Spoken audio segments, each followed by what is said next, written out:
Mic test 1, 2, 3, 4, 5, 6, 7, 8, 10. 1, 2, 3, 4, 5, 6, 7, 8, 9, 10. Mic test 1, 2, 1, 2. Mic test 1, 2, 3, 4. Okay?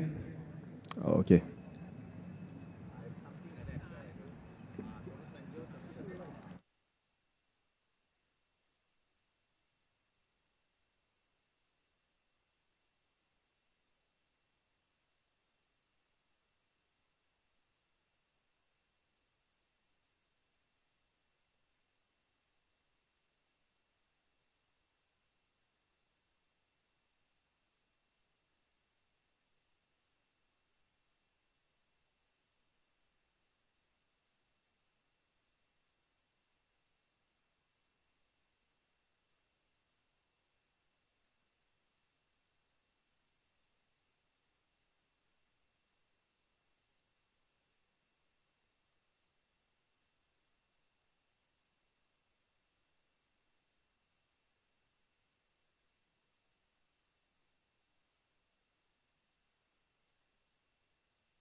Okay, I'm just putting my this boom mic on air, so anything happening, they will know.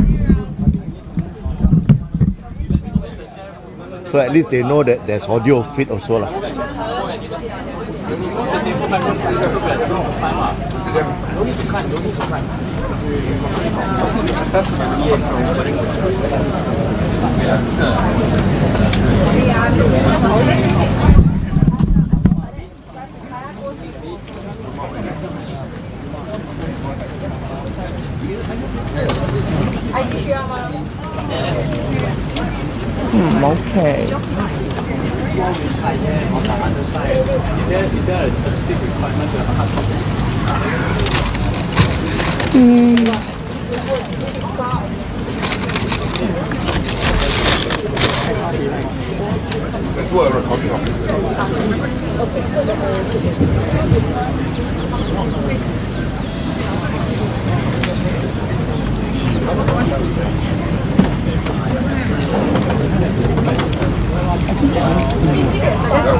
Okay.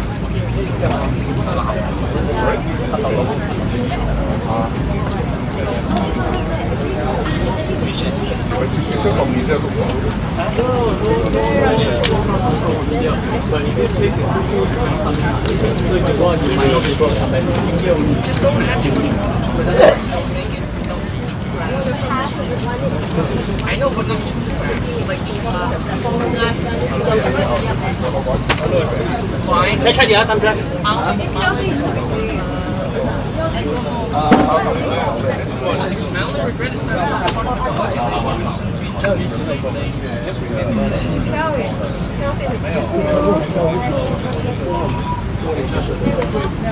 This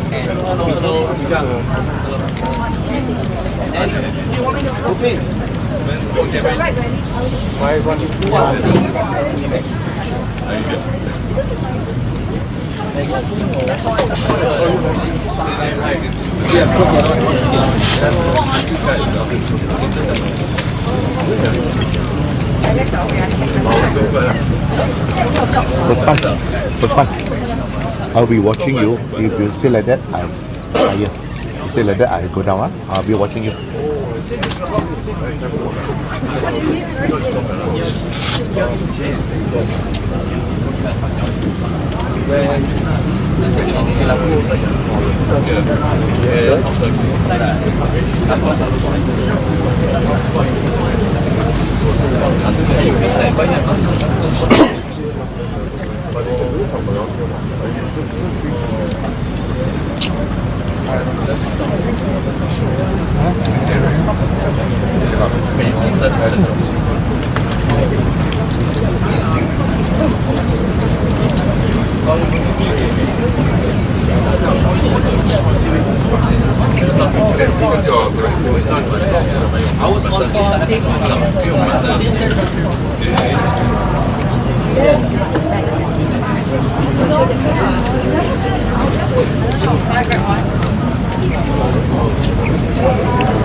Somebody else. I see some of them already have.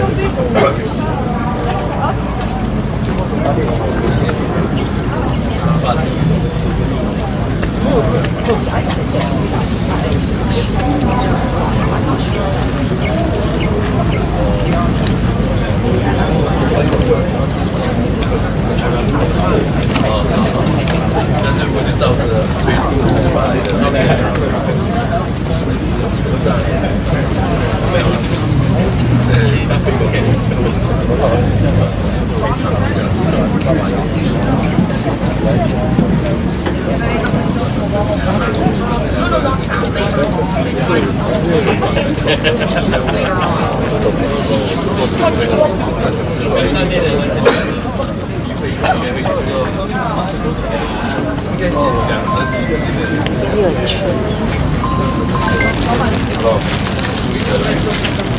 there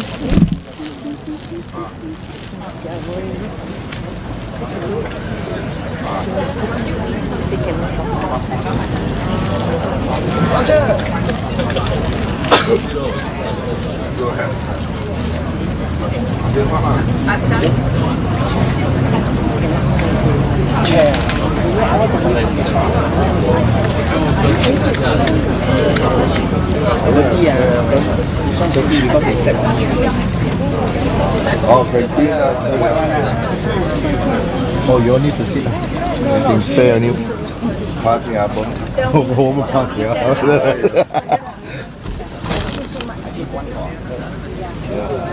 Because sometimes he need to. Yeah, one more. Because I have to.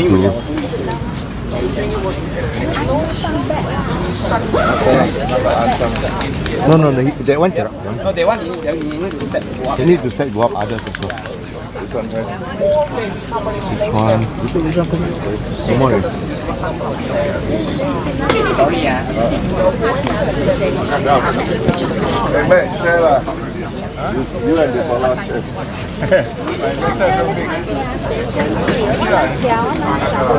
The lady is stronger leg. No, can see there.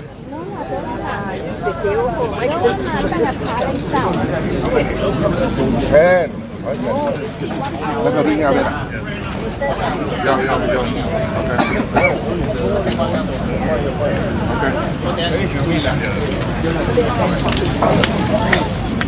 这个你看的 GDP 啊，看就会猜到。这个你看的 GDP 啊。这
是 我嘛是，拍条红条黄地。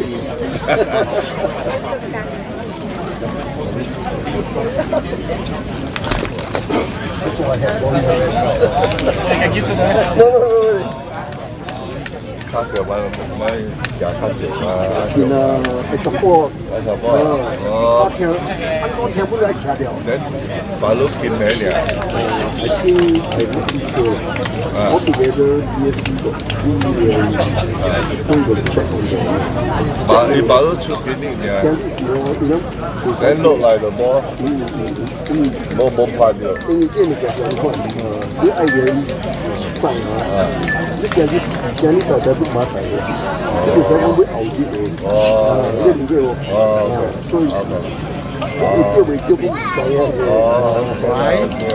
白刀先啦。OK，给你啲料啊。好咯。哦，你的梅姐姐有上一点 MRT station，我还有看见。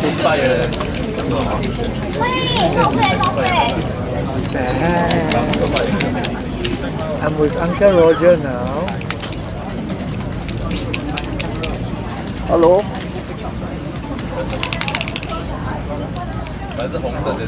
Hello. Finally, I can hear your voice.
Down there is on the what lah, slab lah. There they're going to do They are going to speak from there. Huh? Go to see. What bring you to see lah? You want to come and see? You want to see or not? If we go there. You want to see is it? Yeah, money must. You want to see if I ask the child chair for you? Huh? You want or not? I try to get a chair for you lah. You want or not?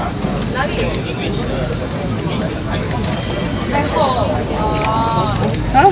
You want to sit or not? You want to sit, then I get a chair. I ask them inside got chairs lah. I ask lah. That's why I say you want or don't want. You want to sit, then I get. Of course, okay lah. I ask lah. Ask for you lah. When are they coming? When is the soon? Hello. We need a fan. Hello. Hi. Can I have a chair to sit? My husband got the stroke. He can't stand for long. Yeah. So, hang on. Yeah, we don't have extra already. We just give two. Yeah, we get Oh, no our more. staff Huh? need Oh, the okay, chairs. then never mind. Ah, Huh? No, because we just stay here, so we opposite, so we just walk.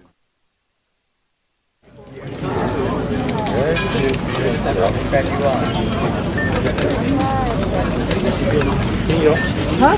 You say down there we can see you. Can we see You cannot sit here. You can only hear. Oh, thank you very much. So sweet of you.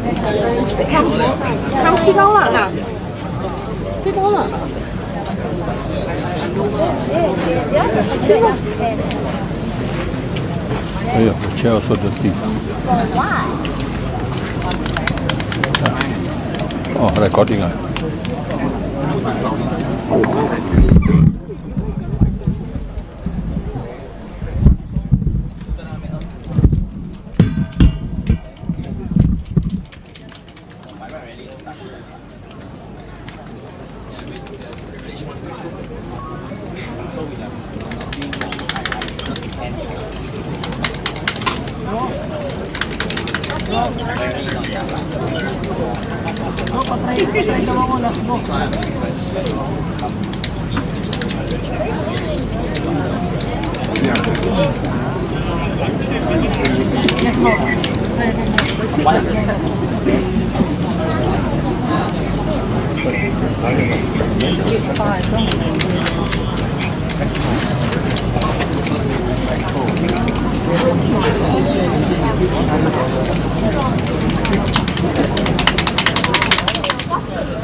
Everyone will be starting in a few minutes, so just make yourselves comfortable. There's actually more space to the front, so if you're at the back, can I kindly ask you, if you are seated around the back, standing around, to move forward. There's a lot of space in front of here.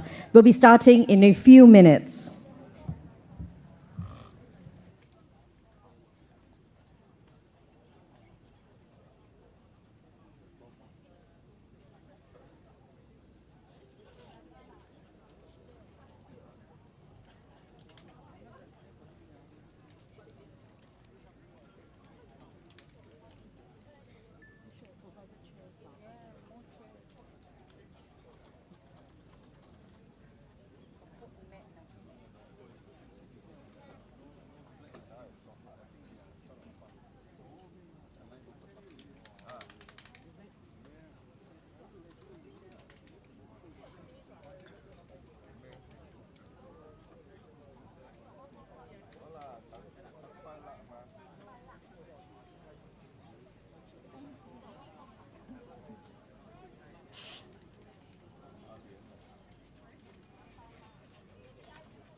One order, this one order.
All right. If you are coming in, please move to the front. We have a lot of space. Today is a very significant moment for us at Progress Singapore Party. We have waited a very long time for this. Thank you for coming. This is our very first in-person election rally. To each and every one of you here witnessing this tonight, welcome, welcome. I'm Stella Stan, and I'm honored to be your MC tonight. Residents of Marymount SMC, residents of Kebun Baru SMC, thank you. Thank you for opening your doors. Thank you for your questions, your conversations with us, and your warmth. You welcome us.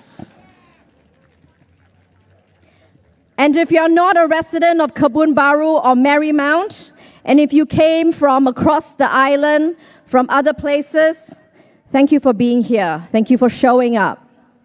Thank you for standing with us and proving that you are ready to listen to us. Thank you for bringing clappers. Thank you very much. It adds to the spirit. Now, before we dive into the speeches, before the candidates come up, let's do something together. Take out your phones, all of you. If you have your phone with you, or many of you have your phones out already, you're already multitasking.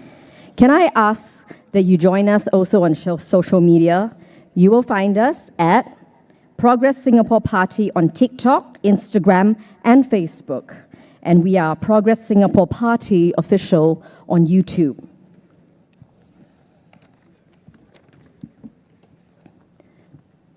Also, just a little bit of a selling thing going on. Our baby Orticus, our mascot, are available for sale at the merchandise booth close to the entrance at the back. It's very cute. The latest trend nowadays is to hang a tiny baby plushie on your bag, especially for girls. It's very cute. I got one myself. It's very cute. But anyway, Singapore, are you ready to hear from them? Are you ready to hear it from the people who are stepping up to lead our party with heart, with courage and vision for the future? I can't hear you. Give it back to me. All right, let's get started. Put our hands together to welcome all the candidates on stage.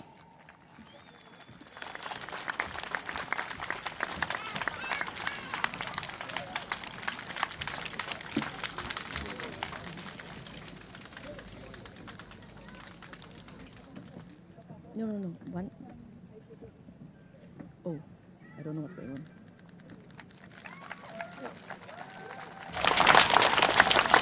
One more round of applause for the candidates, please.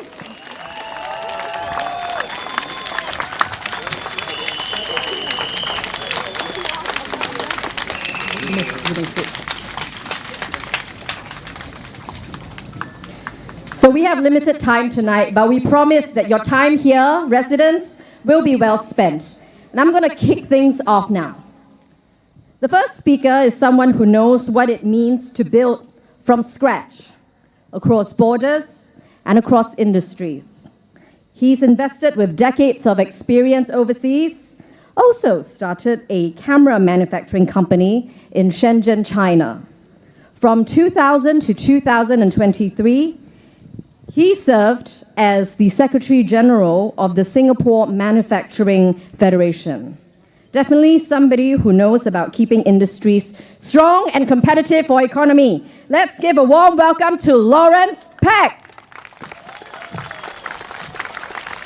Thank you, Stella. Good evening. Good evening, everybody. Good evening. Good evening. Thanks for coming out tonight. My name is Lawrence. And thanks for coming out again. All right. So let me just kick off by introducing a little bit about myself. I'm Lawrence, and I've been working overseas for most of my life. And I was previously with Sony Electronics, and they posted me to faraway places like Dubai, Shanghai, Hong Kong, and even India. And throughout these places, I've held all sorts of positions in sales, in marketing, in product marketing, and then later in management, in leadership.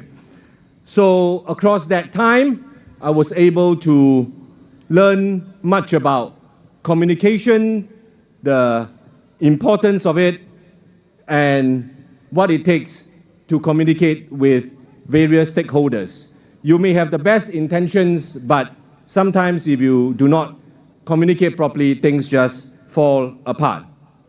Another thing that you might want to know a little bit about me is that, which maybe my family members find a bit difficult, is that I'm extremely comfortable in chaotic situations.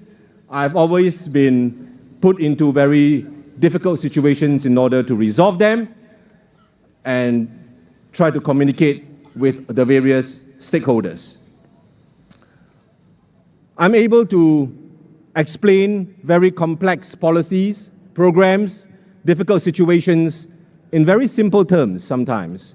Sometimes I find that maybe even within our government, sometimes I listen to Parliament, and simple things can actually become quite complicated.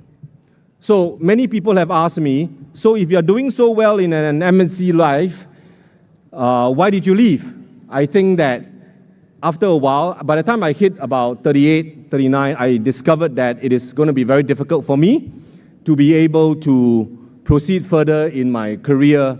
And at that point in time, I was based out of Hong Kong, and therefore I was extremely close to the very industrialized city of Shenzhen. I found that place to be brimming with creativity. There wasn't a lot of government policy. The provincial government of Shenzhen takes a very hands-off approach, especially when it comes to creativity, and it doesn't stifle with bureaucracy. However, China is a place with a minimum wage, and it took me a while for me to understand, because I started a manufacturing facilities there to make very high-end, high-tech surveillance and video conferencing cameras. So it took a while for my managers to be able to explain to me, and I had various conversations with the local government regarding why do you have a minimum wage? Isn't that making things difficult for investors like myself? However, the Chinese government was able to explain two things to me, and they said it to me in no uncertain terms, and I appreciate it up till today. That, number one, with the existence of a minimum wage, the local workforce would be protected from very demanding, very difficult, and often, extremely often, unscrupulous employers. Their lives are not easy. I appreciate what my people do, but seriously, without a minimum wage there, why would I have to pay them even more? And that minimum wage increases every single year. But truth be told, I've started the factory since 2008. It is still functioning today, and we are still paying more than 150, 200 people, depending on the situation, that very important minimum wage. The second reason for that minimum wage is to keep up with inflation. I think everybody knows that for quite a long period of time, about 15 years, China was experiencing something like 8-9% of growth per annum, year on year. But what a lot of people do not really report, but because of the minimum wage, they are buffered, that the inflation was also going up at an increasingly high rate as well. So the minimum wage serves to protect the local workforce. My staff enjoys their minimum wage because it is mandated by law. All across China, in all 30 over provinces, they have that minimum wage. And actually, very few people know this. Shenzhen has the highest one, the highest minimum wage. So, I think all this sounds a little bit familiar. I think that the cost of living in Singapore over the last, well, I look at the statistics, I think especially since 2018, just prior to COVID, the Singapore government has been growing at an alarming rate. And sometimes I feel that that growth policy, although I support that growth policy, has not allowed social policies to keep up as well. Singapore, we do not have that minimum wage. And I think that it is time that we hold our Prime Minister, Lawrence Wong, and he said on May 14, one day before he took over as Prime Minister, that he will look at all policies with his 4G leaders, and if necessary, he will slay sacred cows. You ask yourself, if Singapore doesn't have a minimum wage, so what do we have? We have what we call a PWM.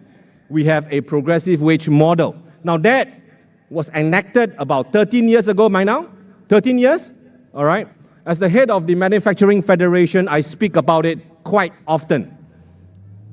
But if you Google it, you will understand that that was 12, 13 years ago.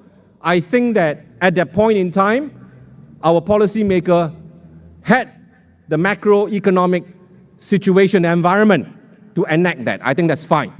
However, ever since 2018, there has been breakneck speed of technological advancement. Wherever you go right now, you go into a coffee bean and tea leaf and you will find a robot returning trays. You will find everywhere that they are cleaning robots and security cameras, they are capable of 4K. So therefore, I'm telling you right now that productivity is not the most important thing. We have to keep up. I think that we have to look at the feasibility of a minimum wage. People ask me, close friends, my family, my daughter who is here tonight,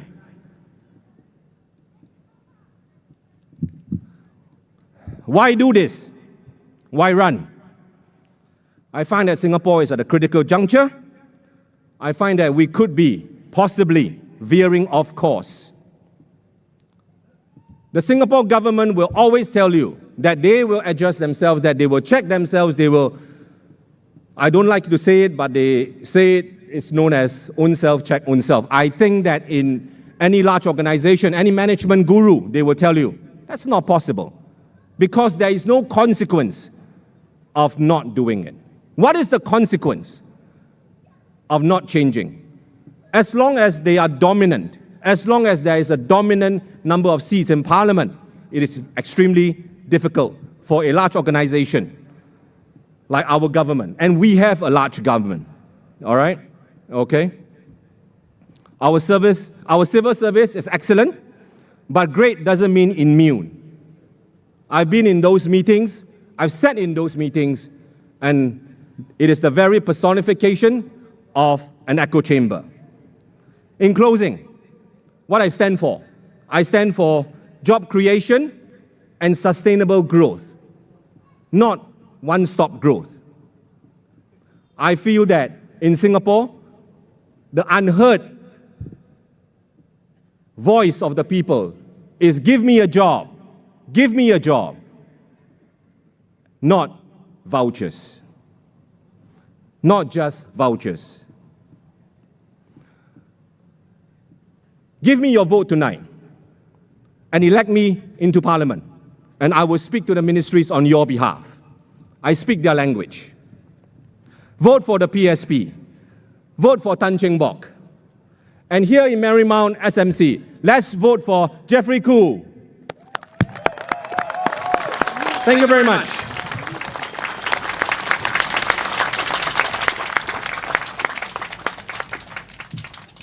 All right, how is everyone feeling right now after the first speech? Up next, for the second speaker, we have someone who is familiar with innovation, continuing on that theme. She's an intellectual property and tech lawyer, partner at Eldon Law, and has advised everyone from global giants to local Singaporean startups. She's worked with a range of clients, including international conglomerates and generic pharmaceutical companies with media owners. Let's give it up for Wendy Low!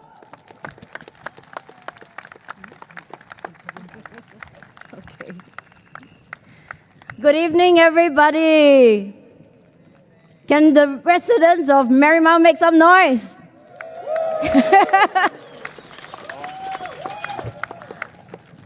And the residents of Kebun Baru, make some noise.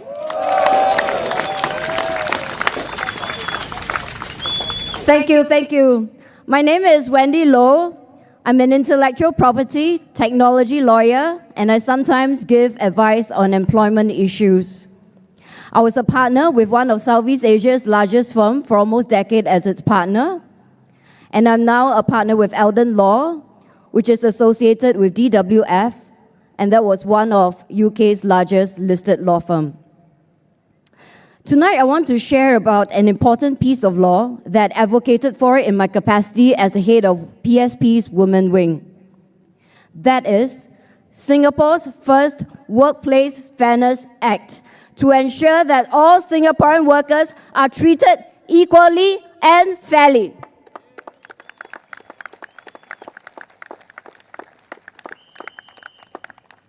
Some background to this journey.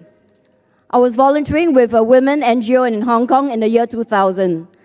That was when I first encountered that Equal Opportunities Commission. Hong Kong and Singapore are often compared side by side as small but economically charged city-states. I then wondered, why is it that Hong Kong can thrive while protecting their local workers, but Singapore often have to suppress the rights of workers in the name of being pro-competition? Over the years, I advised clients and friends on issues of workplace discrimination. They were often referred to the Tripartite Alliance for Fair and Progressive Employment Practices, or TIFAP, for help. But there is limited relief, as TIFAP was only there to administer best practices and guidelines. There is no legal penalty against companies who breach these guidelines, and TIFAP does not have the bite of the law. I saw the injustices on the ground when workplace discrimination is left unaddressed by the law. And let me share 3 poignant stories that exemplify why I have fought for this bill. For assurance, the names of those who have bravely shared these stories are anonymized so that I can be open about what other injustices I see on this ground. First, let's talk about Clara, a caregiver. Clara has spent more than a decade taking care of her mother, who was going through kidney dialysis. And this may be a situation that's not unfamiliar to many Singaporeans. She's deeply committed to taking care of her family, ensuring that her mother received the best care possible. However, she had to arrive at work slightly late on some days because of a caregiving duty. She thought she had the support and understanding of her boss for more than a decade. And Clara later went on maternity leave after the birth of her child. However, despite Clara's incredible dedication, she was replaced from her job abruptly and without explanation shortly after she returned from maternity leave.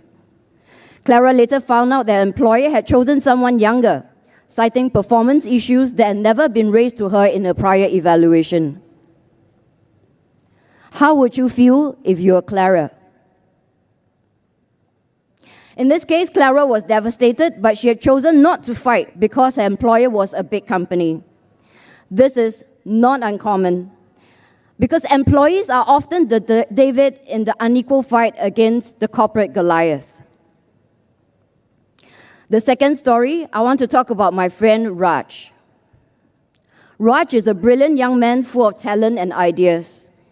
However, he has faced discrimination in the hiring process due to his mental health state. Before his job interview, he wondered if he should choose to declare his mental health to the prospective employer. If you were Raj, would you? Raj did, but instead of being appreciated for his honesty, he was met with skepticism. He was not called back for a second interview, and Raj is not alone. There are many Singaporeans who face stigmatization due to the mental health struggles. And this should not be a factor that impacts on their chances of employment. Mental health should not define one's capability or potential in the workplace. I've counseled and referred him to TIFAP, but there was limited recourse in the end. The third story is someone I'll refer to as Auntie Chan, a Singaporean cleaner and resident of Choa Chu Kang GRC. Auntie Chan had dedicated most of her life working as a cleaner in our bustling city. While Auntie Chan's work is vital in keeping our public spaces clean, she experienced bullying daily, not from a manager, but from her foreign colleagues who believed they are superior. Auntie Chan was well into her late 70s, but she was deployed to clean long flights of steps, huge glass panels along corridors. She was deprived of key work equipment, and because of that, she had to work overtime. Auntie Chan reported this bullying to her supervisor, but guess what? She was met with absolute silence and absolute indifference. While sharing with me, Auntie Chan proudly showed me the photos of her daughters on her phone. Her daughters have graduated, and both were raised through her blood and sweat and tears working as a cleaner. Auntie Chan told me she could not tahan the bullying anymore and had left within 6 months. She deserves to be treated with dignity and respect, just as anyone else. Unfortunately, by the time I met with Auntie Chan, she had found work with a pro-Singaporean employer and was happy in her new workplace. My dear Singaporeans, these stories of Clara, of Raj, of Auntie Chan highlight the very reasons why we have fought for the Workplace Fairness Act. We must come together as a society to ensure a culture of fairness where Singaporean cleaner can stand tall, when caregivers are recognized for their love and sacrifice, and where mental health declarations are met with understanding and not prejudice.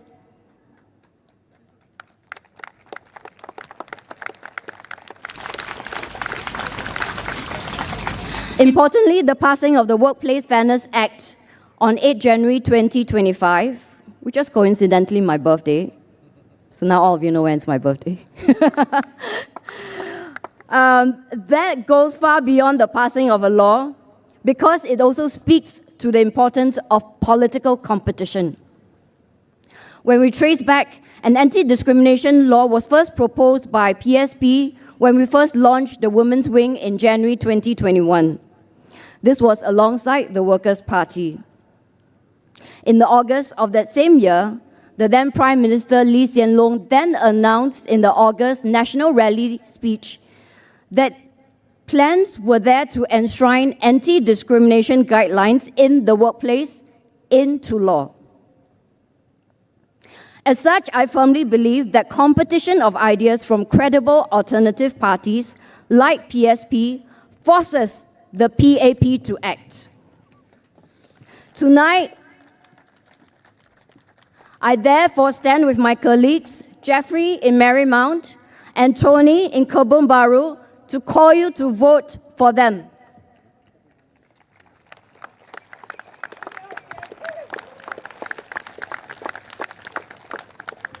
The media has called our West Coast leaders the A-team, but each and every of our PSP candidates are aces in themselves.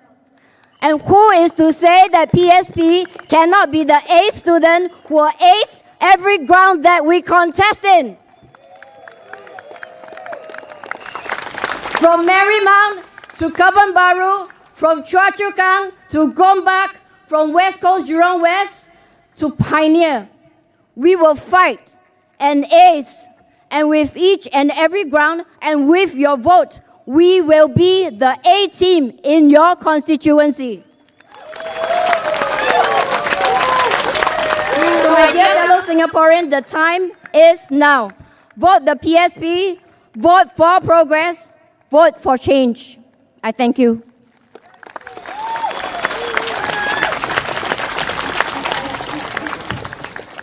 Thanks, Wendy. Are you all ready for the next speaker?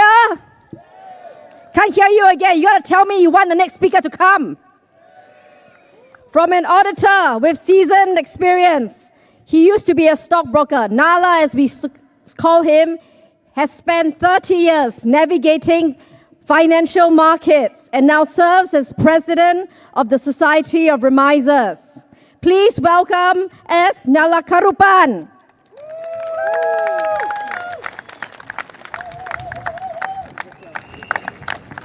My dear fellow Singaporeans, a very good evening to all of you.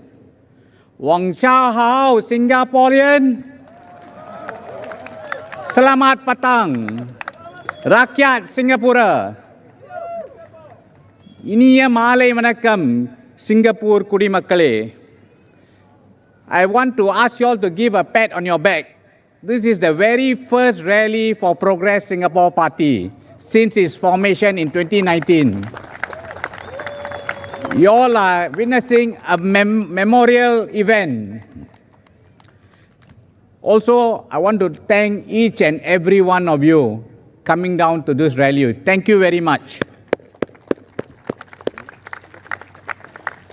I give a brief history of myself first. I'm Nala here, a chartered accountant, and I've been working in the stockbroking industry for 30 years. This thing is 3 decades actually. So the thing is that the reason why I joined Progress Singapore Party, if not for one and only man, Dr. Tan Cheng Bock. He's a good person with a caring heart. He has been a member of parliament for 26 years. And even when we are walking the grounds now, people still remember him. That is the mark of a man.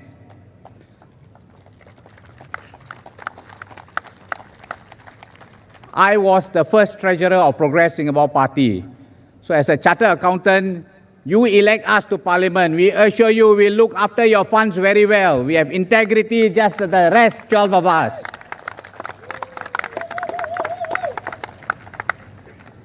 Dr. Chan feels that Singapore has lost its way.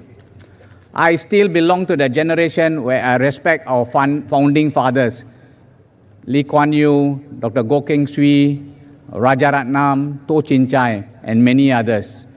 They have the heart for the people. They understand your issues. I think Singapore now, they cannot feel the ground because they are too comfortable at the top. We want to change that. Will you change for us?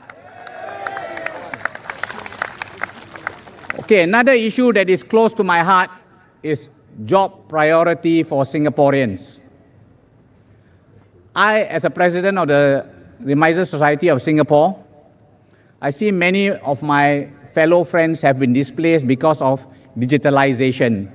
So I'm fighting hard and also negotiating with the authorities to transform their jobs. Likewise, I will do for you all. Those in the 40s, 50s, and 60s, many jobs have been displaced.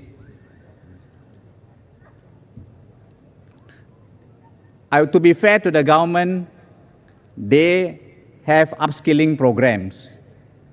And also they give quite decent subsidies. But the problem is what? After upskilling, then what? Is there a job for you? So this is where I think is a roadblock. You send all 13 of us to parliament, we will change that. Also, I feel for our younger Singaporeans, our children, those who graduated from university and polytechnics. After studying a good 15 years, 14, 15 years, when they apply for a job, they can't get one. Of course, the top end, yes, they can get. But how about the middle and the lower end? They can't find a job. And to to make ends meet.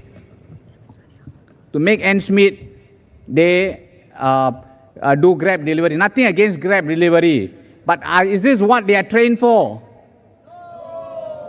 So my question to you, Singaporeans, do you want change? Yes. Do you want the cost of living to go down? Yes. Do you want PSP to be in Parliament? Yes. Vote for PSP. Vote for PSP.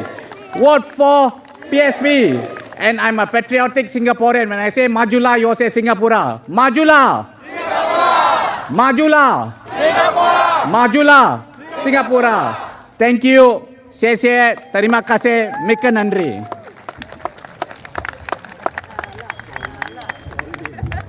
Well, that was something, Nala. Okay. I have to move on because I have to keep discipline with the time. With over 30 years in safety and training, he's helped protect lives in high-risk workplaces, including refineries and plants. Let's give it up. My colleague is here, Abbas bin Kasmani.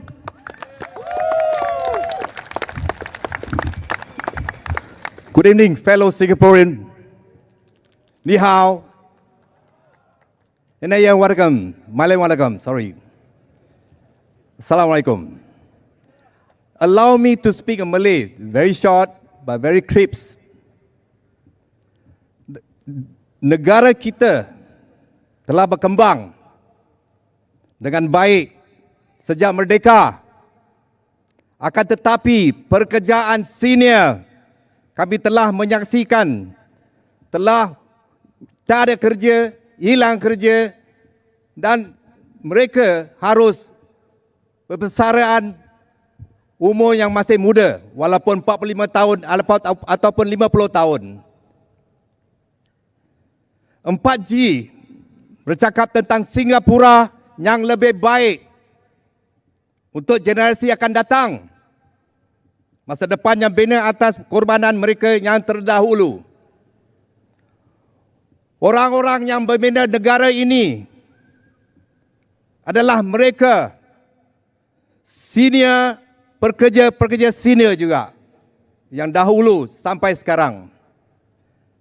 4G sentiasa melukiskan gambaran peralihan generasi, lancar di pekerjaan mana pekerja, pengalaman dalam anggun, tapi mengetepikan beri laluan pada tenaga, segar, semangat, inovatif dan bakat asing.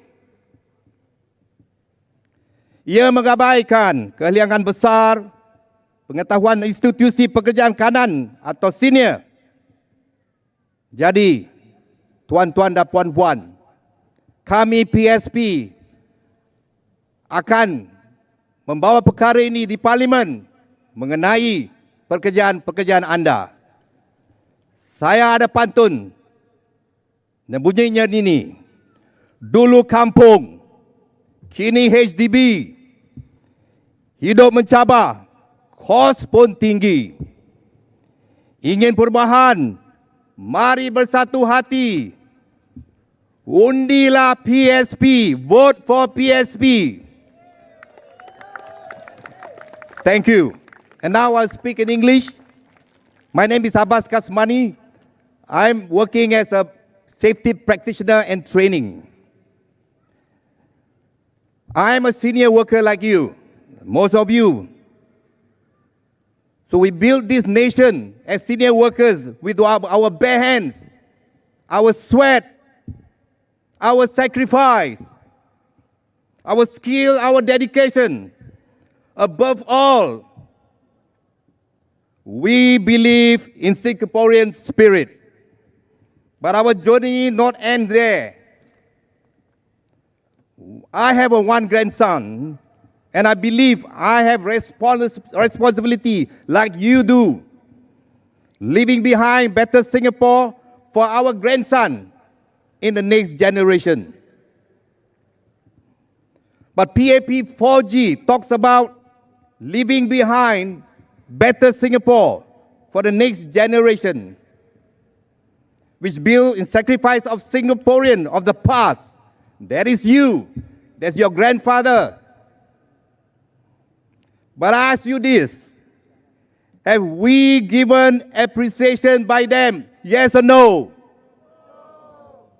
Have we been given respect to the people who made those sacrifices? Yes or no? I've seen too many of our seniors losing their jobs, quietly pushed aside, not because they are not unwilling to work, but because they are no longer seen as useful. This is wrong. Government paint a picture of smooth generational transition, where older workers step aside for youth and foreign talent. My older workers told me that retirement is reward, but to many, I feel it's a punishment. Forced to exit into financial uncertainty and social isolation that most seniors are facing now. Many workers don't have enough for retirement, but cost of living keep rising. How can we help our older workers cope with this when they don't have enough for retirement? And so, let me ask you, do you want change? Do you want senior workers to be respected? Please vote for my colleague and our colleague, Tony from Kebun Baru and Jeffrey Koo from Marymount. Thank you.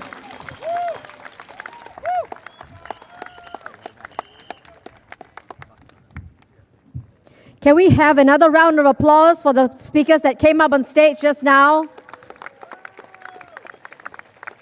Abbas isn't just like a valued member of our team, he's also a very loving husband. Okay, our next speaker.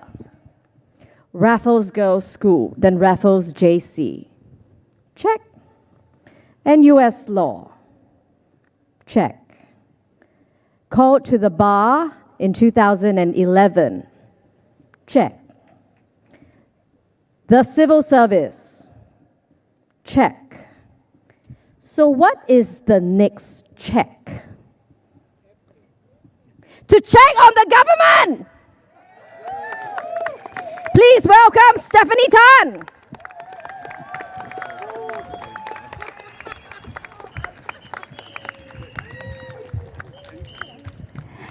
Đại gia暗暝好，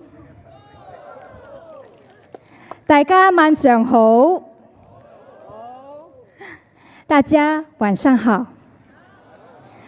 我的名字是陈芬妮，现今37岁，是国大毕业的律师。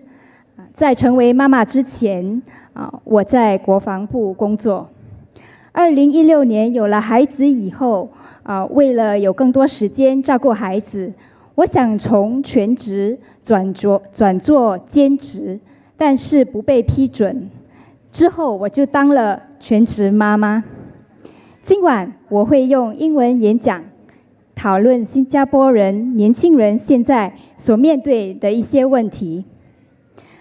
Good evening, fellow Singaporeans. My name is Stephanie Tan. Tonight, I'm going to talk to you about the problems faced by young Singaporeans today and the solutions that PSP has for these problems. I'm 37 years old. I'm a mother of two, aged 7 and 10. I graduated from NUS with a law degree, and I was called to the bar in 2011. I met my husband and I applied for a flat together with him, and we were fortunate enough to get a flat on our first try. But we waited about 3 to 4 years before our flat was ready. So I completely understand why many young Singaporeans are frustrated about the long waiting times and the high cost of flats. I would not have felt so ready to start a family early if I did not have a house of my own. And I was blessed to have met my husband early and settled down early with him. But not everyone meets their life partner that early on in life, and not everyone necessarily wants to do that either. We are all different, with different priorities, dreams, and aspirations. We need to give our young people more housing options so that they have more flexibility in life. PSP's solution for this is the Millennial Apartment Scheme, and we have proposed this in Parliament, that HDB should build some affordable, high-quality rental flats for singles or couples to rent for 2 to 5 years. This will allow our young Singaporeans to have another affordable housing option, regardless of the stage that they are in life. With this scheme, our young boys will not have to rush into proposing to their girlfriends just so they can join the BTO queue early. Because marriage is a big commitment. It is not something that we should rush into. If a couple is married but their flat is not ready yet, they can apply to rent a millennial apartment. There will be no need to move in with the in-laws or spend a lot of money on rent elsewhere. We also propose that singles should be allowed to buy flats once they are 28 years old. Singaporeans are getting married later, if they even do so. And this is going to happen whether or not you allow them to buy flats at 28 or 35. Marriage is a personal choice, and we respect that choice. Singles who have the financial ability to purchase a flat should not be prevented from doing so only because they are not married. For many years, the PAP government has resisted calls from the opposition to lower the eligibility age to buy flats. Well, they can do that because there are 83 of them and only 12 of us in Parliament. If there are more than 12 of us in Parliament, the PAP government will have to take your concerns more seriously and take action. The PAP calls itself the People's Action Party. But over the last 5 years, do you think that they have been taking sufficient action for you? PAP ministers have constantly said, oh, our HDB flats are affordable. But what is their definition of affordability? Is their definition the same as yours and mine? They like to point to BTO prices as being affordable, but not everyone qualifies for BTOs, and not everyone is successful at balloting for a BTO flat. So they have to go and look in the resale market. But what has happened to our resale market? Resale prices have increased by 50% since 2020. But median incomes have only increased by 21%. This kind of situation we have today, where flat prices increase much faster than incomes, is not sustainable. Because even if we can afford the mortgages, what will we have left at the end of the day for retirement? The government has been repeating that most couples can afford their BTO flat mortgages with little or no cash outlay. But if all the loan payments are coming out of CPF, how much will be left for our retirement? And if you do not have enough money to retire, the government will just tell you, downgrade to a smaller flat. But is that what you want? If loan payments are so high, what happens if something unexpected happens? What happens if one spouse loses his or her job? What happens if one spouse needs to become a full-time caregiver, maybe to an elderly parent or a child with special needs? When I decided to become a full-time mother, my husband was in the transition of changing jobs. It was a tough decision to make for us back then, and I remember how we were calculating whether his income alone would be sufficient for all our expenses, including our high monthly mortgage. Well, ultimately, we agreed that we would adjust our lifestyle accordingly to a single income family, but that was a decision we made for our family based on our own values and beliefs. But everyone will have different considerations and priorities in life, which we respect. The point, though, is that these types of decisions are made more difficult when housing prices are so high. And that is why PSP has also proposed our affordable homes scheme, where we believe that owner-occupied flats are a public good that should be treated like other essential public infrastructure, such as schools and hospitals, which are not charged land cost by the government. Under our Affordable Home Scheme, HDB will no longer need to pay land costs used for building flats into Singapore's reserves. HDB will sell new flats to Singaporeans at a price equal to just the construction of the flats, plus a premium determined by the flat location. So even though the AHS flat prices will be much lower, it will not crash the resale market, because we will only allow AHS flat owners to sell their flat after repaying the land cost that was not charged back to HDB. So it is not true if the government says that PSP's AHS will crash the resale market. My fellow Singaporeans, next Saturday, we will be standing at the ballot box casting our one precious vote. Singapore has come a long way over the past 60 years, and I appreciate what past PAP governments and leaders like Mr. Lee Kuan Yew have done for us. But we cannot be voting based on past successes and achievements forever. We need to vote for present competent leaders who can lead us in solving the problems that we are facing right now. Vote for the PSP.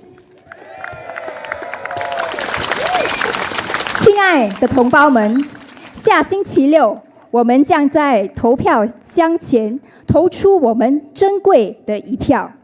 新加坡在过去的60年里取得了许多进步，我也感激历届人民行动党政府以及像李光耀这样的领导人为我们做出的贡献，但我们不能永远根据过去的成就来投票。我们需要选出能够带领我们解决当前问题的有能力的现任领导人。5月3日，请投新加坡前进党一票，与我们一同携手前进。谢谢。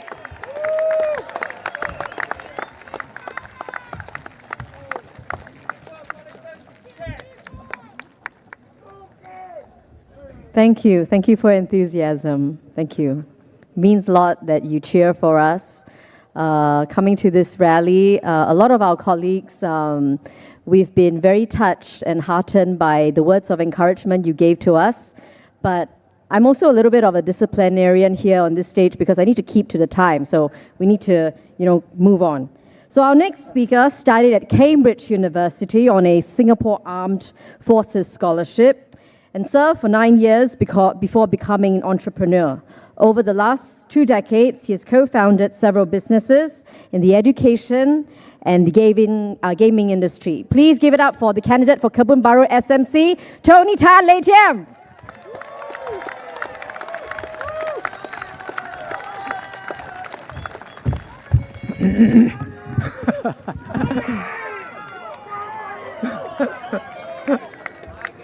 OK， 大家好，欢迎你们来参加前进党的群众大会。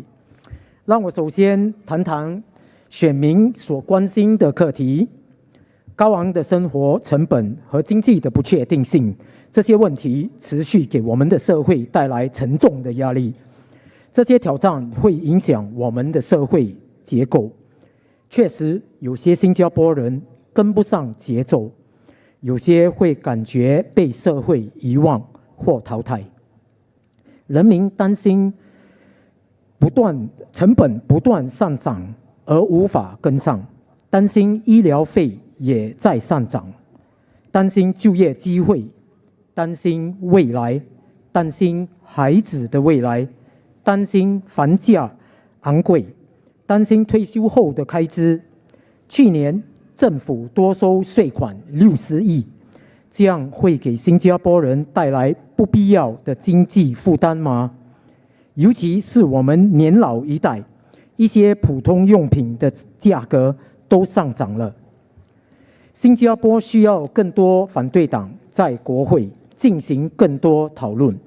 我们可以检查政府如何花费纳税人的钱，例如政府拨出50亿新币来发展新加坡股票市场这项。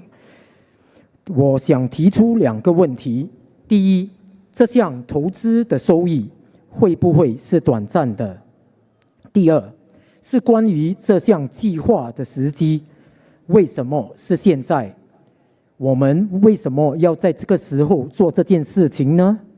在目前生活费高涨，新加坡人眼下更需要的是直接的经济资源。下一个是 Simpligo 卡无法知道卡存储的钱，另一个例子是使用手机转账。我们老一代的人可能不知道怎么样做，甚至可能因为被骗而失去了钱。我们应该在国会政策提出之前进行更多的辩论和讨论。就业机会会与资格挂钩，在新加坡我们都希望年轻人有更好的资格，比如文凭或学位。长远，我希望新加坡政府可以帮所有新加坡年轻人至少获得文凭 diploma。小学阶段的教育最为重要。前进党相信小班教学能带来更高效率的学习效果。新加坡是一个富裕的国家，我们绝对更全面地栽培我们下一代。如果需要使用我们的储备金，我们应该考虑这样做。我们的年轻人是我们的未来，我们最宝贵的资源。下一部分的演讲是专门对哥本巴鲁选民说的。对于在线上观看或无法到场的朋友，我先向大家道歉。由于资源有限，我们只能在新加坡中部举办一场群众大会。选择在公教中学是因为这里的场地座位数更高。大家好，我是陈礼天 Tony， 前进党哥本巴鲁候选人。若我们获得您的信任和委托，我将会在哥本巴鲁设立前进党办公室。我们会继续跟现任管理公司合作，确保连续性。我们会定期与居民交谈，了解你们的需要。无论是建造通往巴士站有盖走道，解决屋顶漏水、积水问题，还是在黑暗小巷中更多灯光，我们都会尽力推动落实。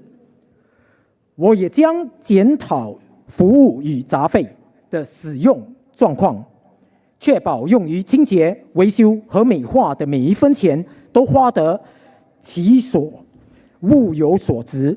我们前进党会在哥本巴鲁成立爱心团队，关心每一个居民 People Care， 关心独居或单亲者 Single Care， 关注个别紧急需要 Personal Care， 如老人因为膝盖的问题，或他因为有些原因走不了路、行动不便的病患，年轻的家庭忙于照顾老人和孩子，我们也可以提供帮助。在所有的计划中，我将亲身投入、亲力亲为。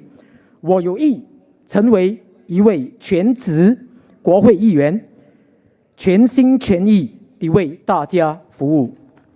大家好，我是 Tony， 虽然是我的老母饲我大，拿到奖学金，我真感谢新加坡有这个机会，也是 MP 有这个工作，我会做 full time。希望你支持 PSP。我能隆重地为你讲话，投 PSP 一票。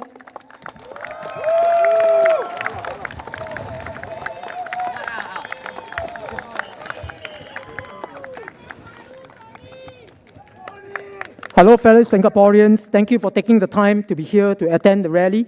Thanks to the volunteers, PSP team members, and those in uniforms. Without you, there will be no rally today.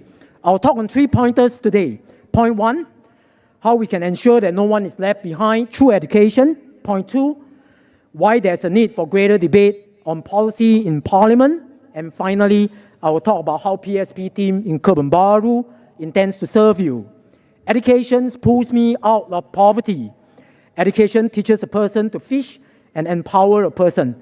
Job opportunities and employability are directly correlated to educational qualifications and skill. We need to love our young people, not just support them. Our fertility rate is low. This is very well a symptom of our young people losing confidence of their future. Give them the best education that they want in their formative years and give them the tools for writing their life stories.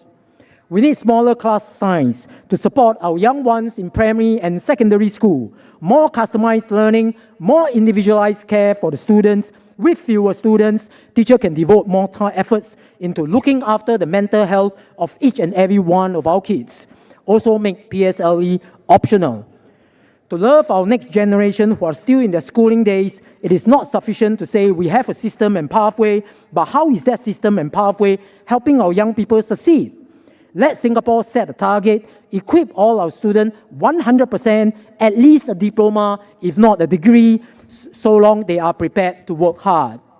If your GPA at ITE or your grades at O-level are not good enough for Polytechnic, what can we do as a country to help you?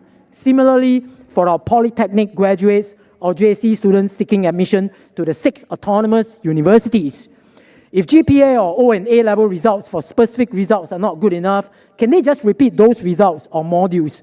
Are there ways we can do so by alternative assessment method, like doing internship or working, or just repeating the module or subject in the next term? Let us also review our assessment system to ensure our exam papers are set at the same standard as other international exams. Allow our students to use international exam results, such as Cambridge International O or A-level, as admission criteria for Polytechnic and university, just like the international students. More importantly, increase the enrollment of our polytechnics and universities. Generations of Singaporeans have built this institution to be world-class for our people. Our students should be entitled a place if they are prepared to work hard. Love our young Singaporeans. I know all these proposals will cost us tons of money. Love is an unconditional commitment to seek the highest good for our young. Love is thinking about the young people, what is good for them. Love requires sacrifice. Now we ask the country to sacrifice for us. We have accumulated a lot of financial reserves as a nation. We're proud of it. But what is the value of accumulating these resources if we do not have a next generation to pass on to? We should invest this reserve in our young people. Provide each and every one the best possible education. I would argue that our young people is our most precious resource. With a falling fertility rate and aging population, each and every one of our young people, when grown up, will need to shoulder a heavier load than our generation. Equip them with the best possible skill so they can be the best fishermen.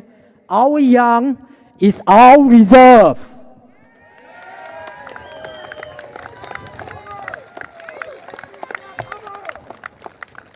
Next, I'll be talking about the need for more parliamentary sittings and debates. PSP Mr. Leong and Ms. Hazel has pushed the boundary. They have filed a total of 700 questions, 14 motions, more than 30 speeches on legislative changes as only NCMP. Guess what they can do if you send the entire lot as your MP?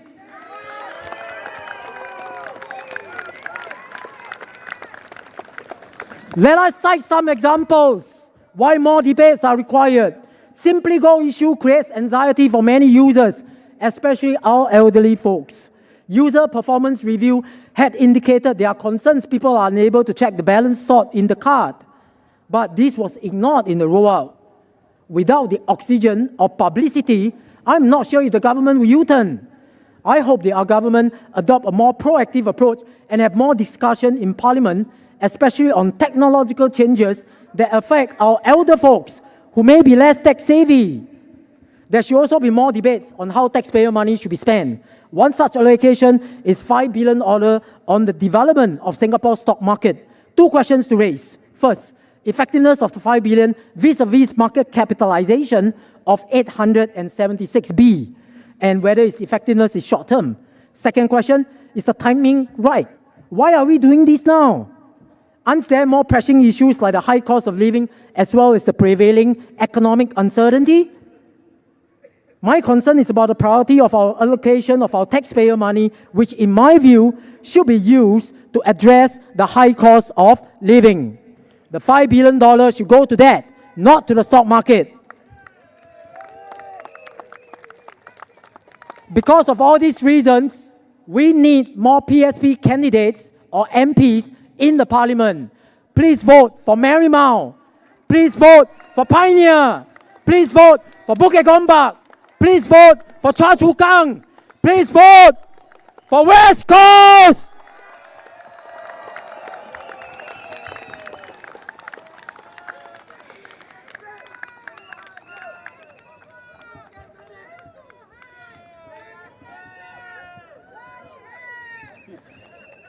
In this final part of the speech, it will only be for residents of Kebun Baru. For those watching online are unable to join us, I'd like to apologize. Due to limited resources, we could only do one site in the central part of Singapore. Catholic High was selected as it offers a higher capacity. Hi, residents of Kebun Baru. Should we have the privilege to serve you, we will set up a PSP office in Kebun Baru. We will oversee the maintenance of cleanliness and the provision of amenities in the town. We will hold talks with residents to find out your requirement so they can push to fulfill them. Maybe sheltered walkway to the bus stop, roof leakage, ponding issue, need for more lightings at night. We will also review the S&CC monthly fees, which could be spent on cleaning, maintenance, landscaping. We would ensure your money is spent wisely and optimally. Our PSP proposal for Kebun Baru are as follows. I will start an educational mentoring program for every student in our constituency. It is about helping each and every one of our young ones write their own story. It is to mentor and nurture each young Singaporean to find out what is his or her affinity and ability so that we can collectively provide the opportunity. PSP would help our sandwich generation, juggling the demands of their elderly as well as their young children. We will start a PSP care team to support this family to ease their burden. PSP wants to help our singles, whether single family or those living singly or seniors home alone. We would identify these groups and routinely do visits to ensure their well-being. PSP will help every elderly, especially those who may suddenly have mobility issue. Sudden mobility issues can leave seniors feeling helpless. My walkabouts review gaps in the current system. The PSP care team will fill this gap, render immediate assistance when necessary. PSP will also help the sick. From bringing food to ferrying them to the doctor, PSP care team will integrate and work with all clinics in Kebun Baru to ensure no one is left struggling when too sick. In short, the PSP care team focus on people care, single care, personal care, will launch the Love Your Neighbor program, dedicated to serving the community, ensuring no one is left behind.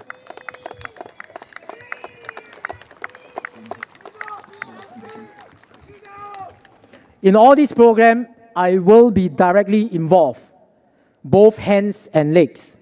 I intend to be a full-time MP. I will put in my utmost efforts and serve with my heart. I will serve the residents every morning together with the PSP care team to ensure your well-being. In the evenings, aside from MPS and holiday celebration, we will host events from soup night, ping pong, chess, anything that you like, to bring people all together so that we can share, chit-chat, and build a community. And finally, thanks for me chattering along. Finally, I'm Tony Tan Lei Tiam, PSP candidate for Kebun Baru, raised by a single mom, grateful to Singapore, seeking your vote, seeking to serve you. Thank you.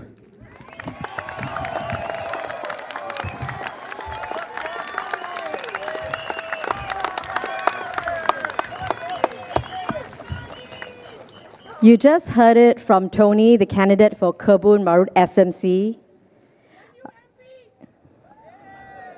Can we have one more round of applause?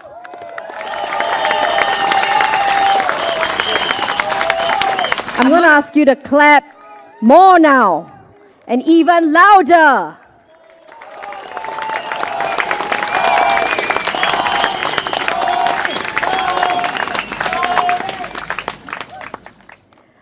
Well, this is the moment some of us are waiting for. Please put your hands together, ladies and gentlemen. He's just arrived. Give your biggest welcome for our chairman and our founder, Dr. Tan Cheng Bock.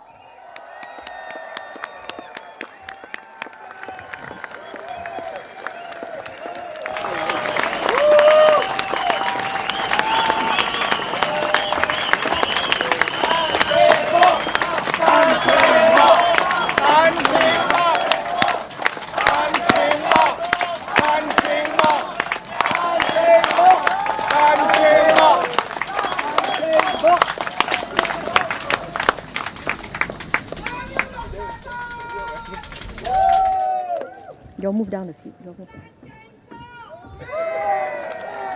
One more round of applause for Dr. Tan.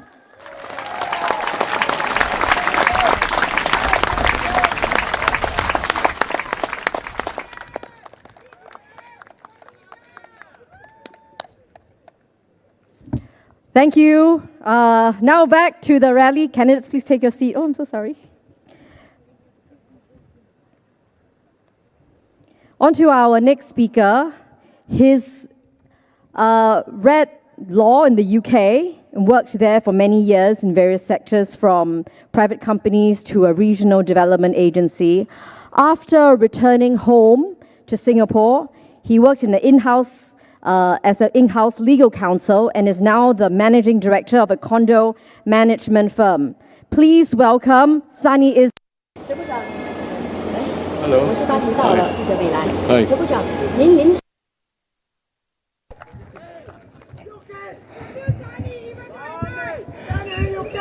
Good evening, residents of Kebun Baru and Marymount. Dacia Wan Shanghao. Selamat malam. Vanakkam. My name is Sunny Ismail. I stand before you this evening as a candidate for the Progress Singapore Party. Currently, I am the Managing Director and in-house legal counsel of a condo and facilities management firm, which gives me first-hand experience in managing the expenditure as well as dealing with the issues they face, like cleaning, landscaping, mechanical, electrical, plumbing matters, lift maintenance, fire safety, and others, which are no different from running a town council in the upkeep and maintenance of common areas within HDB properties, etc. Besides my facilities management experience, PSP has many other members and volunteers who are experienced in running town councils. Dr. Tan Cheng Bock, for example, set up one of the first town councils in Singapore.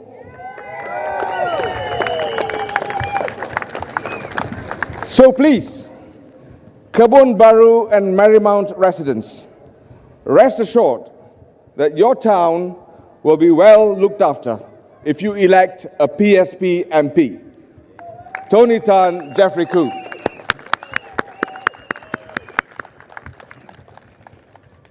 My fellow Singaporeans, tonight I would like to talk about an important issue: how we can improve the work-life balance of all of us Singaporeans. I shall start with a simple question to everyone here. What is the point of working so hard if we never have time to live? The government can and should do more to help Singaporeans improve their work-life balance. That is why PSP has made many policy proposals in our manifesto to improve work-life balance. Everyone might present different challenges on the surface, and I hear the underlying desire. Less work, more life.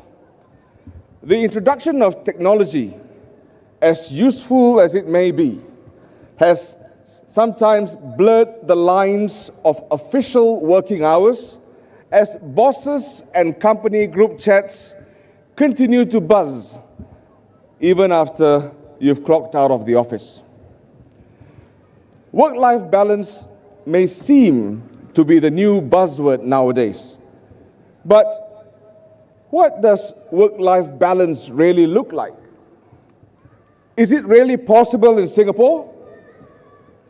I'm here tonight to tell you, yes, it is possible.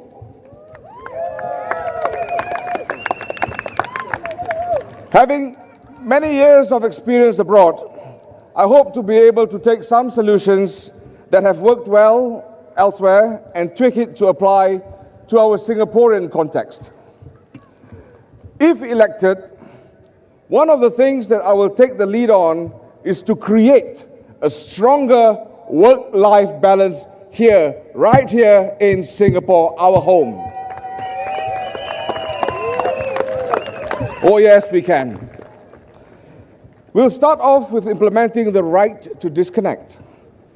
PSP suggests that this policy be progressively introduced.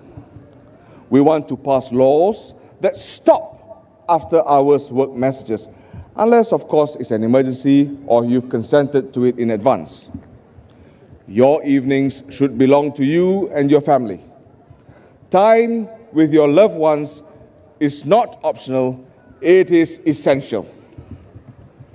Next, the increase in the number of public holidays from 11 to 14, with one new holiday for each of the 3 major ethnic groups.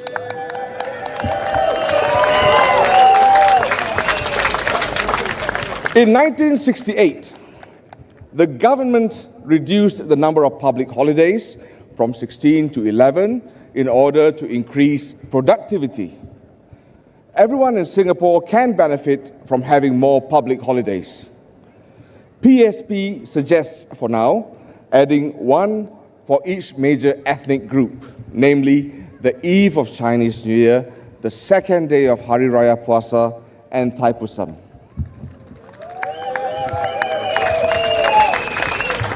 Many private sector employees already give their employers already give their employees half a day off on Chinese New Year's Eve to enjoy reunion dinner with their families.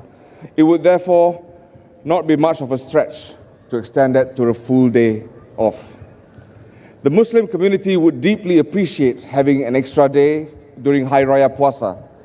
A second day would allow more time for visitations, bonding, and honoring traditions.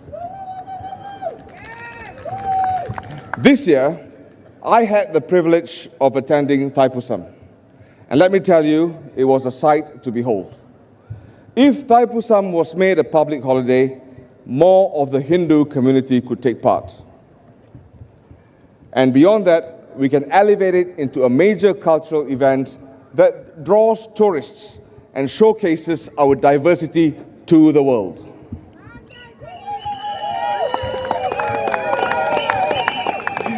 As an employer, I know that more public holidays will benefit the staff and, to put it simply, happy employees equate to happy employers. Now, ladies and gentlemen, having said all that, if the government has objections to this, it simply means that they do not recognize the efforts and sacrifices of our grandparents and parents to bring Singapore to where it is today. PSP calls for statutory working hours to be reduced from 44 hours to 40 hours a week.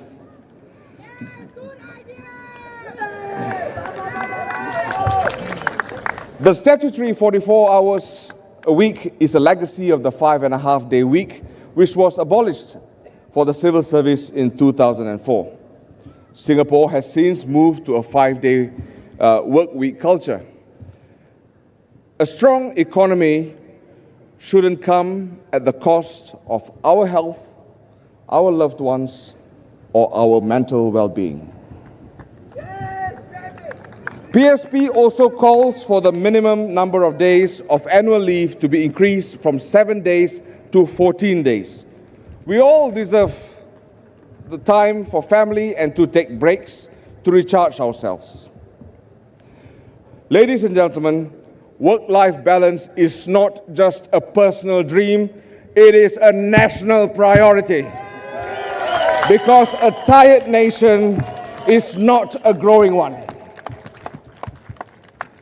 So, my dear voters, if you believe that rest is not laziness, time with family is not optional, and living well is as important as working hard, then vote for a party that fights for your time, your health, your dignity. Vote for the PSP. Thank you.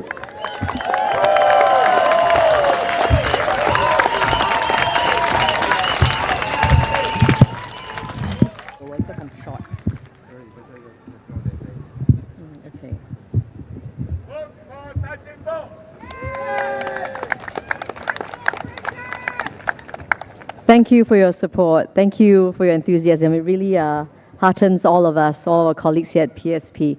Our next speaker, I need to introduce him. He's a tech veteran who was trained as an electrical and computer engineer in the US, founded 3 tech startups in the 90s, and played a key role in establishing Red Hat in Singapore. He was also an adjunct professor at NTU, where he taught about open technologies. He's taught, he's built, he's led, and now he's ready to serve Singaporeans. Please give a warm welcome to Harish Pillai.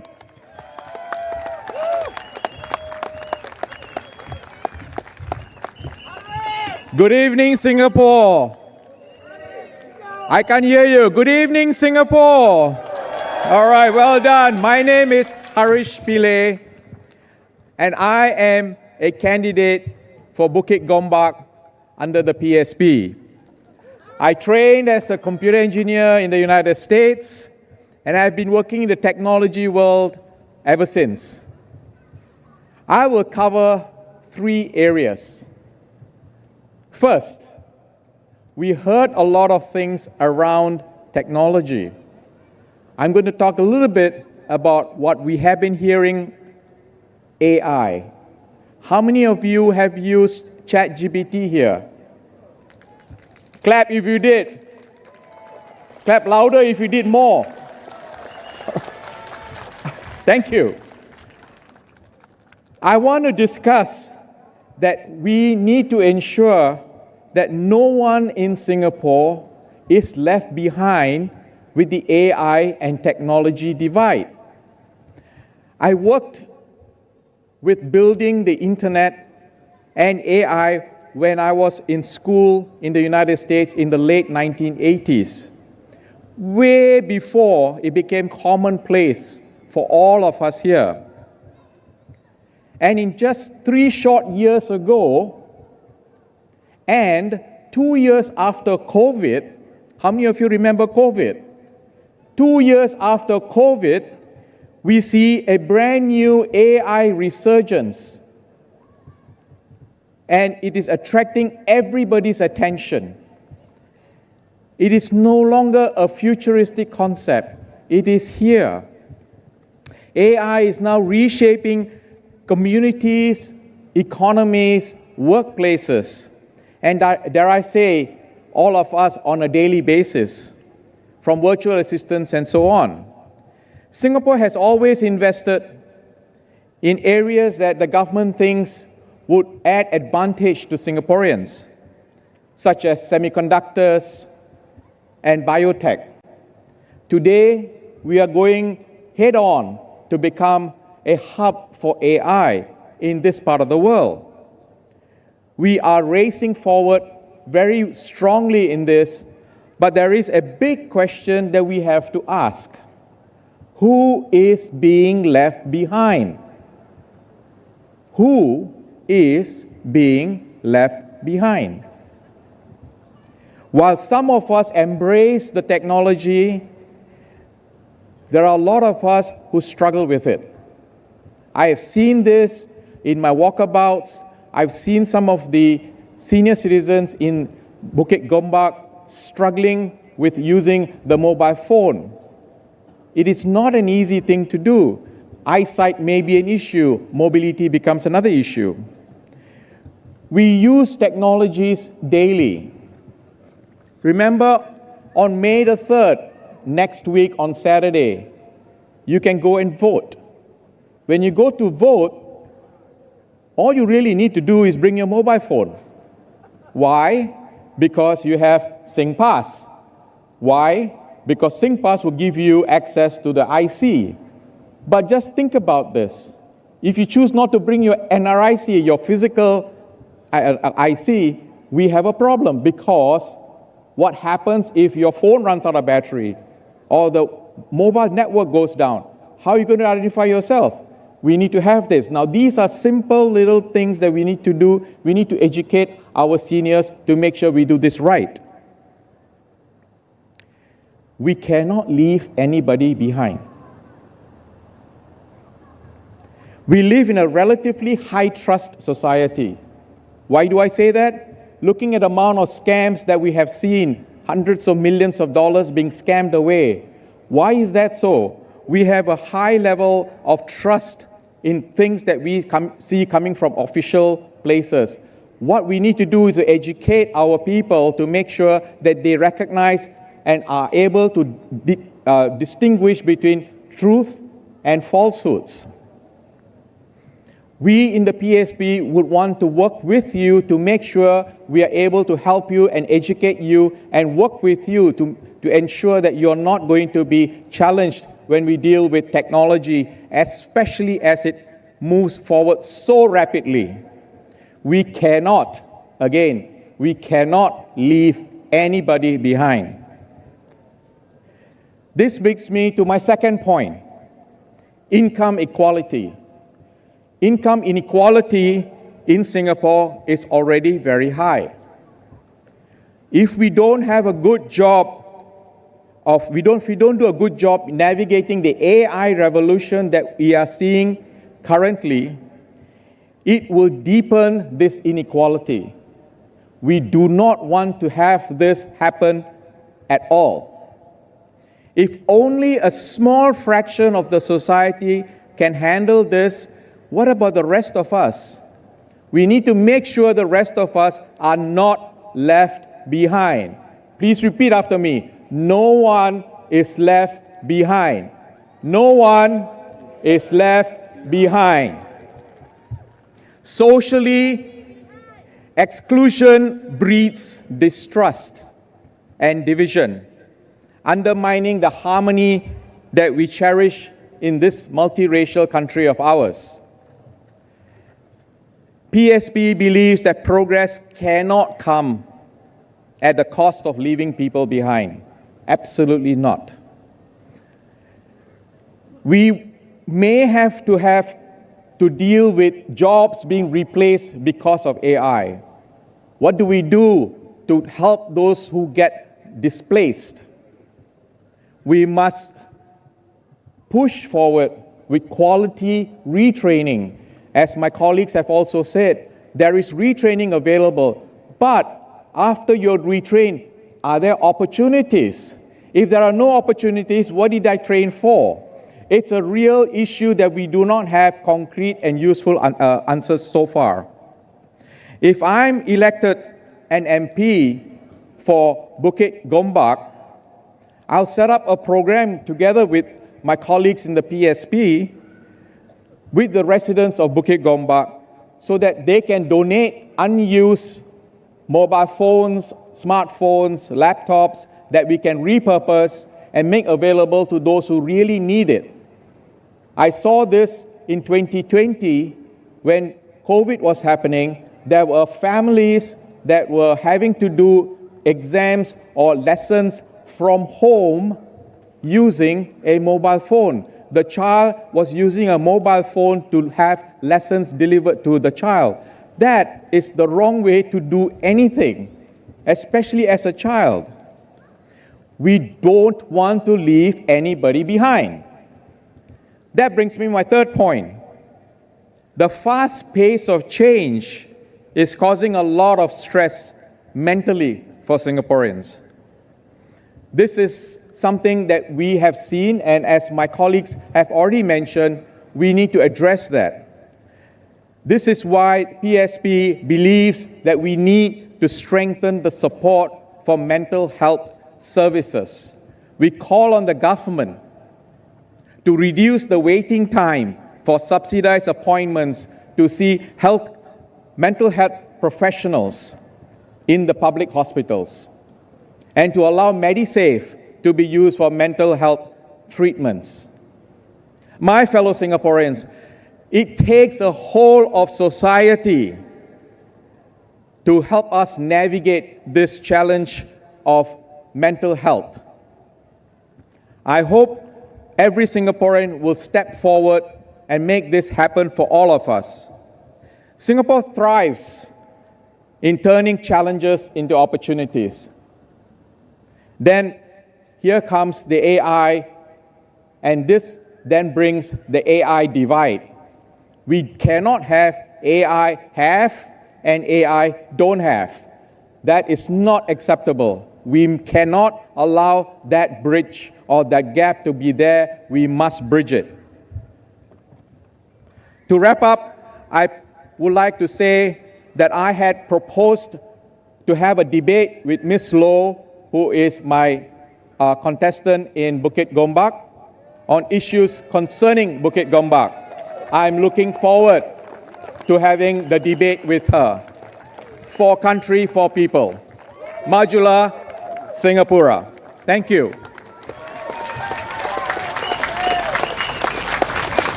All right. Ladies and gentlemen, how are all of you feeling now?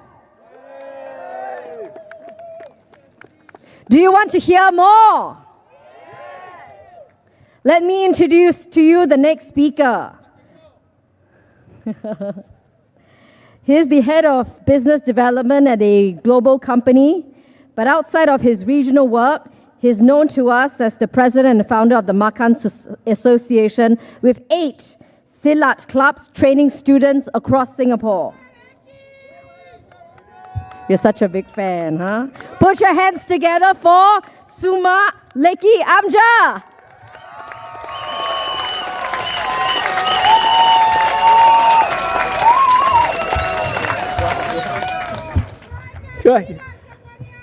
Where's the striker?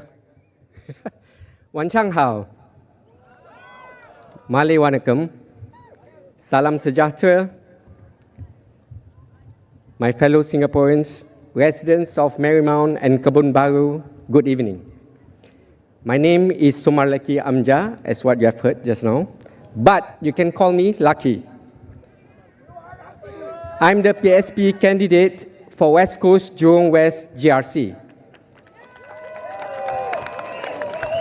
I'm the head of process business and business development for multinational food and beverage company, and I look after the Southeast Asia and Middle East regions.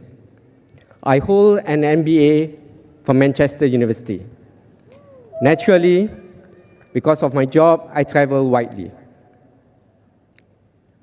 I have fond memories of growing up in Singapore in the 80s. This is so random, right? Why?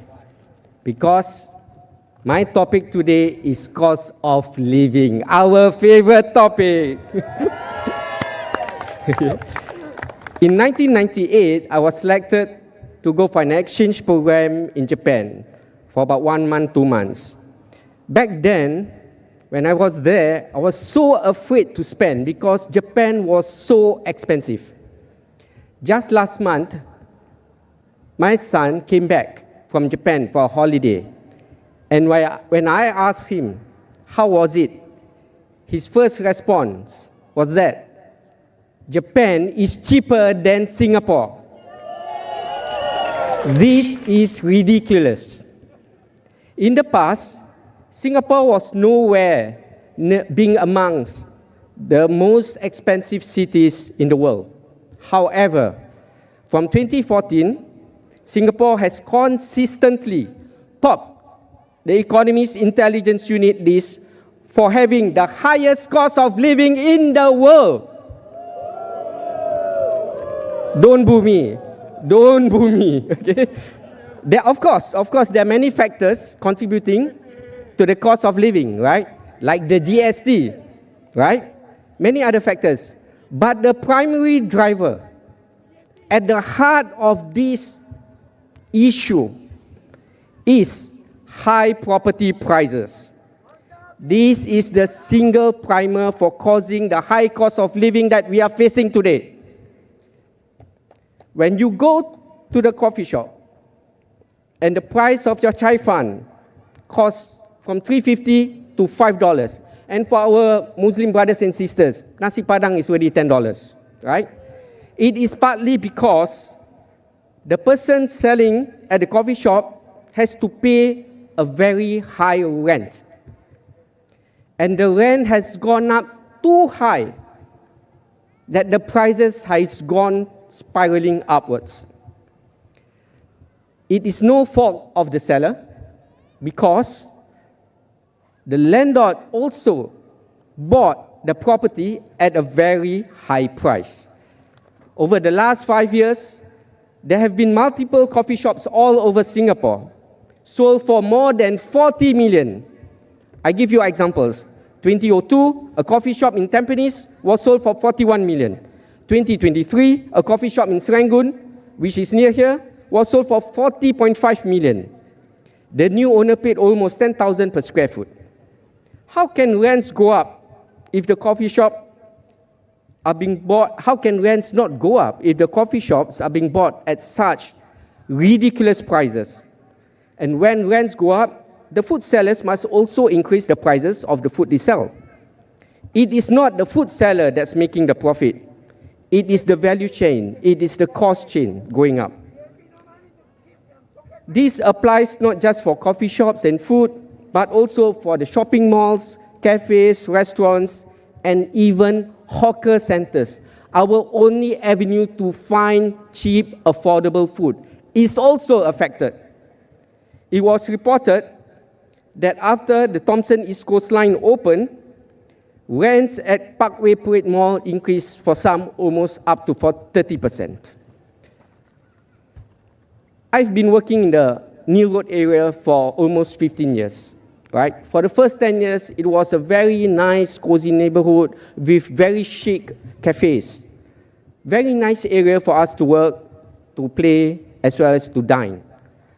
But for the past 3 years, especially after the second GST hike, I keep seeing cafes and restaurants, even the high-end ones, closing and new ones coming. Something is wrong. Something is seriously wrong here. Okay? So, we are not here just to complain, of course. Most of you know about this cost of living issue, right? There are many issues. What I'm here today is to share with you what are PSP's proposals to help Singaporeans reduce our cost of living.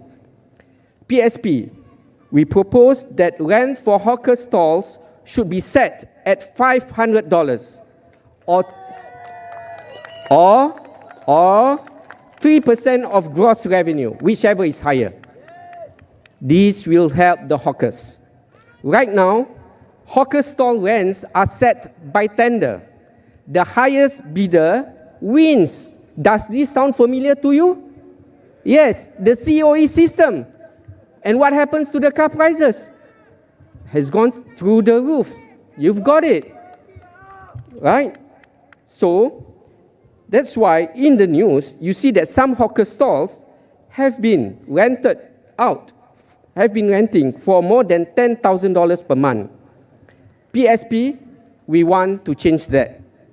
If we fix the rents for hawkers at $500 per month, we will reduce the cost for the hawkers, and we as consumers are most likely to enjoy the food affordably. Right? Let's say the government will counter with us saying that there are many bidders to the same hawker stalls. Then we ballot. The winner will win by ballot. Isn't the government very good at balloting systems, right? So surely they can do this even for the hawker stalls. Secondly, we must build more hawker centers, especially in the newer housing estates. To be fair, in my area where I live, which is Bidadari Woodley, they've constructed a new hawker center, albeit a very new fashion style. But it shouldn't just be in Woodley or Bidadari.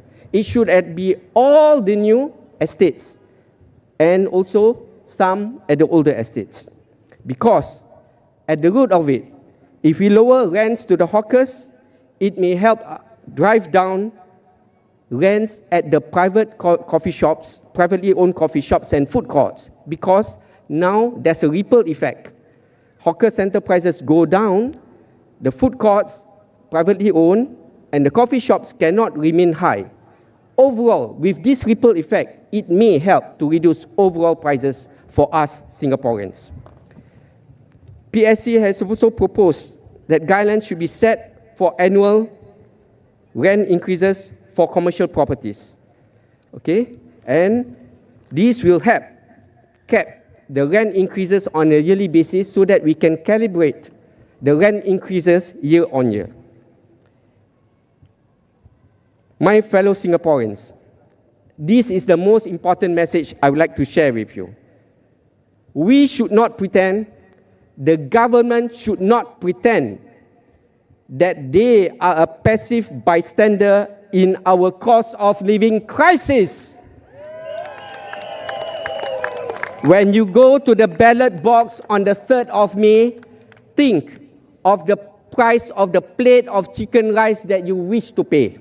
If you want to pay $10, vote them. If you want affordable prices for you and your family, vote PSP. Vote for Progress for All. Vote for Progress Singapore Party. Saya sini. Terima kasih.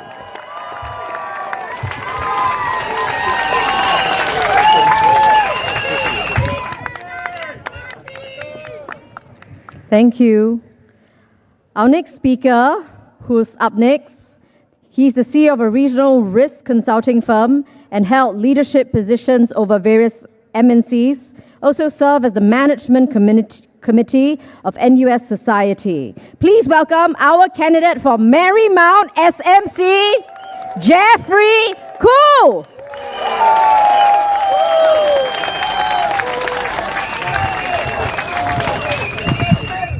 我的心里只有你，没有他。你要相信我的情意并不假，只有你才是我梦想，只有你才叫我牵挂。我的心里没有他。Marymount residents, I'm Jeffrey Khoo. 我心里只有你。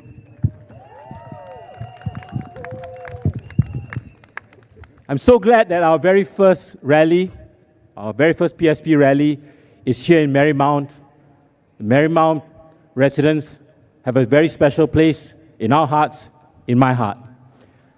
Let me speak a little bit about myself. I'm a 56-year-old graduate. I graduated from NUS with an honors degree, and I was on the Dean's List, which I did pretty well when I was younger. But as I went along in life also, like many of you, I also had tough times, right? But I'm not going to say I come from a poor family, I come from a middle-class family, okay? Okay, so I spent 3 decades in corporates and SMEs. I'm going to speak today in 2 languages.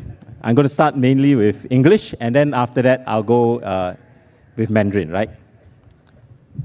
Allow me to start with a familiar experience of many Singaporeans. Let's call this Singaporean David. David spent 20 years, carving out a career, rising to the role of a regional manager in a notable MNC. One day, a corporate announcement changed everything. The company was restructuring. For David, it was a loss of his job, his identity, his source of income, and his retirement plan. David launched an exhaustive job search. He combed through job boards, attended career fairs, and tapped every connection he had on his network. Multiple job applications every day. But there were no interviews, no calls, no emails, nothing. Employers seemed wary of hiring someone like him in his 40s, a seasoned professional with years of experience. David refused to stand still. He turned to SkillsFuture, determined to upgrade and diversify. He poured his energy into learning digital marketing, mastering data analytics, and earning various certifications. But despite all the shiny additions to his resume, the door to employment remained firmly closed. Meanwhile, in Singapore, life in Singapore moved relentlessly forward. Daily expenses, utility bills, and loan payments drained his savings at alarming speed.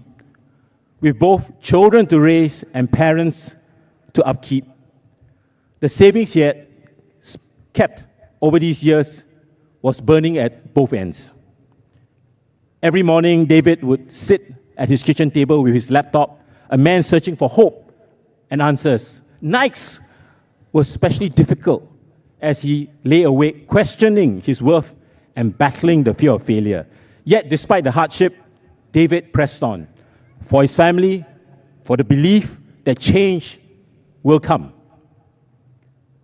David's story is not unique. It is the story of countless individuals across Singapore navigating the challenges of retrenchment, escalating costs, and a job market that often feels like an uphill climb. Expats can go back to their country of origin, but to David, Singapore is his only home. It is a place of his roots, his memories, and his relationships. And it is where he continues to fight for his future. I personally understand the pain for applying jobs and not getting good results. I feel the pain of many Singaporeans who are underemployed, knowing you deserve so much more, but have to settle for so much less. Something must change. We'll build a skyline that touches the clouds, but we have forgotten the hands that built it from the ground. They say Singapore runs like a business, but what is a business without its people? And if its people are weary, overworked, underpaid, can we still call this a success story? Today, many of us who have jobs work beyond our official hours. We work harder, sleep less, and live with a quiet fear, the fear of falling behind, the fear of being replaced. Burnout has become a badge we carry in silence. Job security has become a luxury. As for many, the ladder of success, we find it greased with every step forward. The cost of living pulls us back 2 steps. Job competition has increased. Wages stagnate. Food prices, rent, transport, all climbing faster than our pay. The numbers may look good on paper, the GDP may rise, just like the skyscrapers, but for what is growth if people do not feel it? What is prosperity if it leaves so many behind? PSP's vision for jobs. Every Singaporean deserves a living wage, as my colleagues have earlier said. We propose a minimum living wage of $2,250. With this, no worker should have to rely on supporting government schemes and vouchers just to get by. This allows Singaporeans to plan for the future and not panic about tomorrow. Let's tighten the fair consideration framework. With a stronger Singaporean first policy, we should introduce EP quotas per company, applying a monthly $1,200 levy on EP holders, and raise the EP salary bar to $10,000 a month so that only the top tier, the real talent, can enter Singapore. We welcome talent, but Singaporeans cannot be left behind.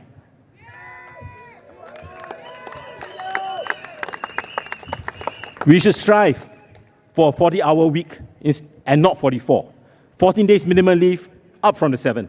Equal parental leave, 15 weeks per parent. And of course, introduce the right to disconnect, as my colleague has said. Respect our after-office hours. You deserve to be with your family, not glued to work emails long into the night. We need progress for all, not just for some. Like the Singaporean David I shared at the beginning of my speech, we are fighting a Goliath in this general election, a force that is highly entrenched, heavily financed, and deeply rooted. Marymount residents need to be braver to put a strong alternative into Parliament. Me. I stand here today with nothing to gain, but as Singaporeans, we have more to lose if we don't dare to change. To my supporters and also my critics, I thank you because I believe it is by listening to every side, even if it's uncomfortable, that we grow stronger, clearer, and more committed to building a shared future that serves all Singaporeans.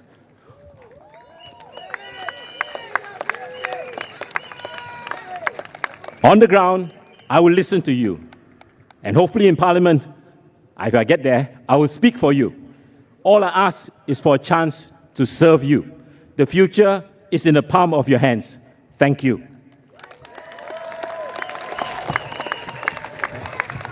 And now, quickly in Mandarin. OK， 感谢各位出席今天的群众大会。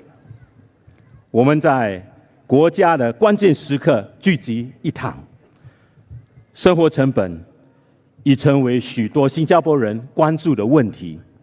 新加坡前进党与你们站立在一起，我们致力于正面应对这些挑战。过去几年，新加坡的生活成本急剧上升，从食品、杂货到水电等日常必需品都变得更加昂贵，薪水又没有相对的提升，随多家庭因现金流的压力，造成钱不够的情况。PSP 推出我们的竞选口号：携手前进，提出了60多项政策建议，以解决这些问题，其中包括消费税 GST 从9%降到7%的提议，逆转2023和2024时的税率上调。这项措施旨在减轻家庭，特别是低收入家庭的负担。我们也建议对大米和婴儿配方奶粉等必需品免征消费税。PSP, you can clap for that one.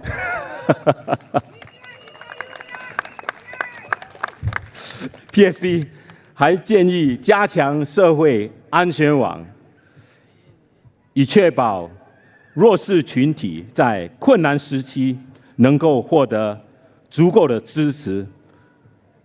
这些举措还包括住房、工资、医疗保险、医疗保健方面的广泛改革，旨在解决财务压力的根本原因。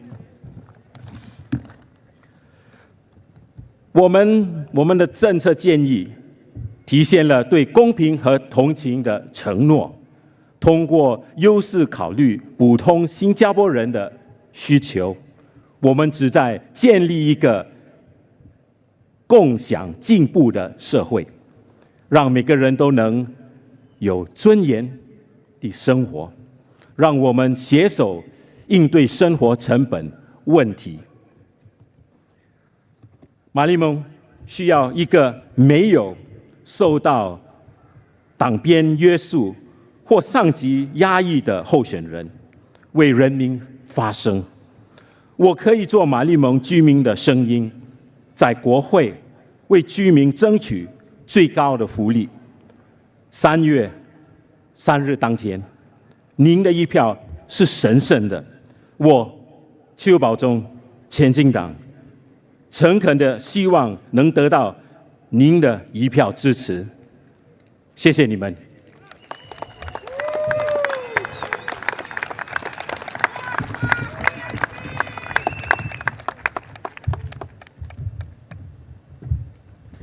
How are all of you feeling?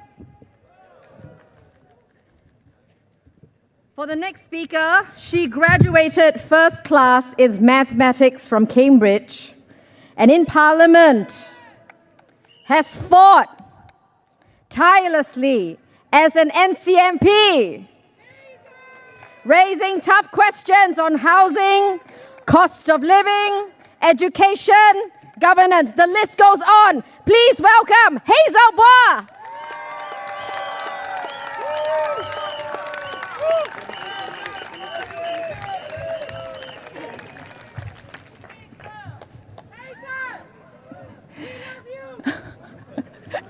各位亲爱的新加坡同胞们，大家晚上好，我是前进党的潘群琴。小的时候，当我母亲工作时，我是由我外祖母带大的，而她就住在哥本巴鲁。后来我上爱童小学以及圣尼各拉女中，也都是在哥本巴鲁。这里有着我童年和青少时期的记忆，处处带着我的亲人和我的朋友们的身影。所以不久之前，当我在考虑竞选单选区时，就很希望能够在哥本巴鲁竞选。所以大约1年前，我与我先生开始在哥本巴鲁走访，想进一步了解哥本巴鲁的近况。而马利蒙呢，则是我与我先生工作的地方。我们创业时的第一间教育中心就是在马利蒙，到如今已经有20多年的历史了。不久前，我在马利蒙做家访时，就碰到了从前的学生，如今都已长大成人，踏入社会了。这2个地方对我来说都是很特别的地方。所以我很高兴，前进党能为这里的居民带来2位优秀的候选人以供选择。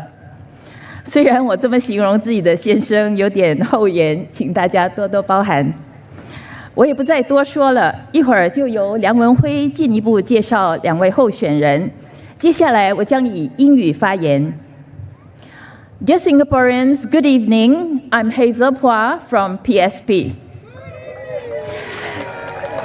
Thank you for gracing us with your presence here tonight at PSP's very first rally. Today, I would like to discuss an important aspect of Singapore's governance, the enduring dominance of PAP in Singapore politics.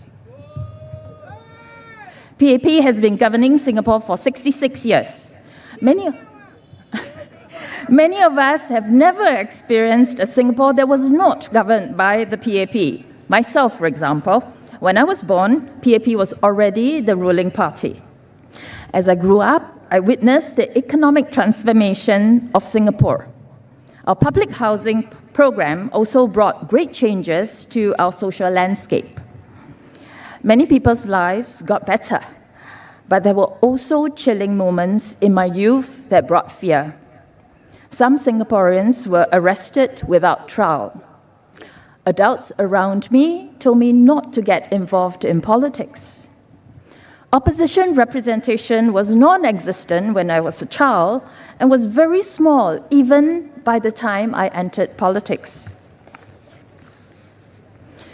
Of course, a lot of time has passed since then, but even now, opposition is severely underrepresented. At the last GE in 2020, PAP won 60% of the votes, but that translated into 90% of the elected seats. So even though 40% of the population voted for opposition, only 10% of the elected seats were held by opposition MPs. This distorted result is due to our first-past-the-post voting system. The PAP's dominance in Parliament is likely to continue for some time to come. Now, what does this dominance truly mean for us?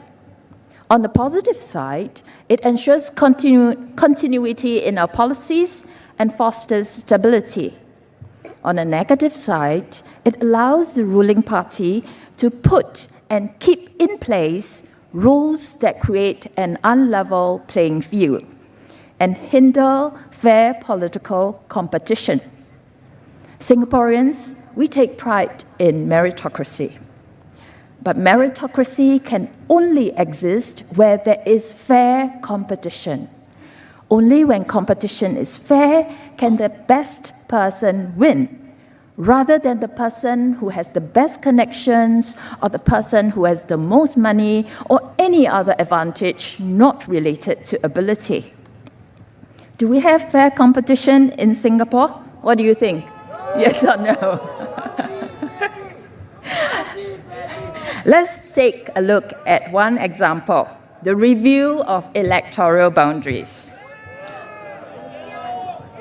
Is it fair for SMCs where opposition perform well to have a much higher chance of being absorbed into a GRC at the next election? Various opposition members have labored for years in SMCs, building rapport with the residents, only to find all the effort gone to waste. A recent example is Bukit Batok SMC, where Dr. Chee Soon Juan contested in 2016 and 2020. This year, Bukit Batok SMC has been absorbed into Jurong East Bukit Batok GRC, and Dr. Chee has had to start afresh in Sembawang West SMC. If this were an isolated incident, it would not be quite so worrying, but it is not. Historical data tells us that this is a pattern. Statistics tell us that this is not random. I have presented these statistics in Parliament in August 2024 when I filed a motion on electoral boundaries review.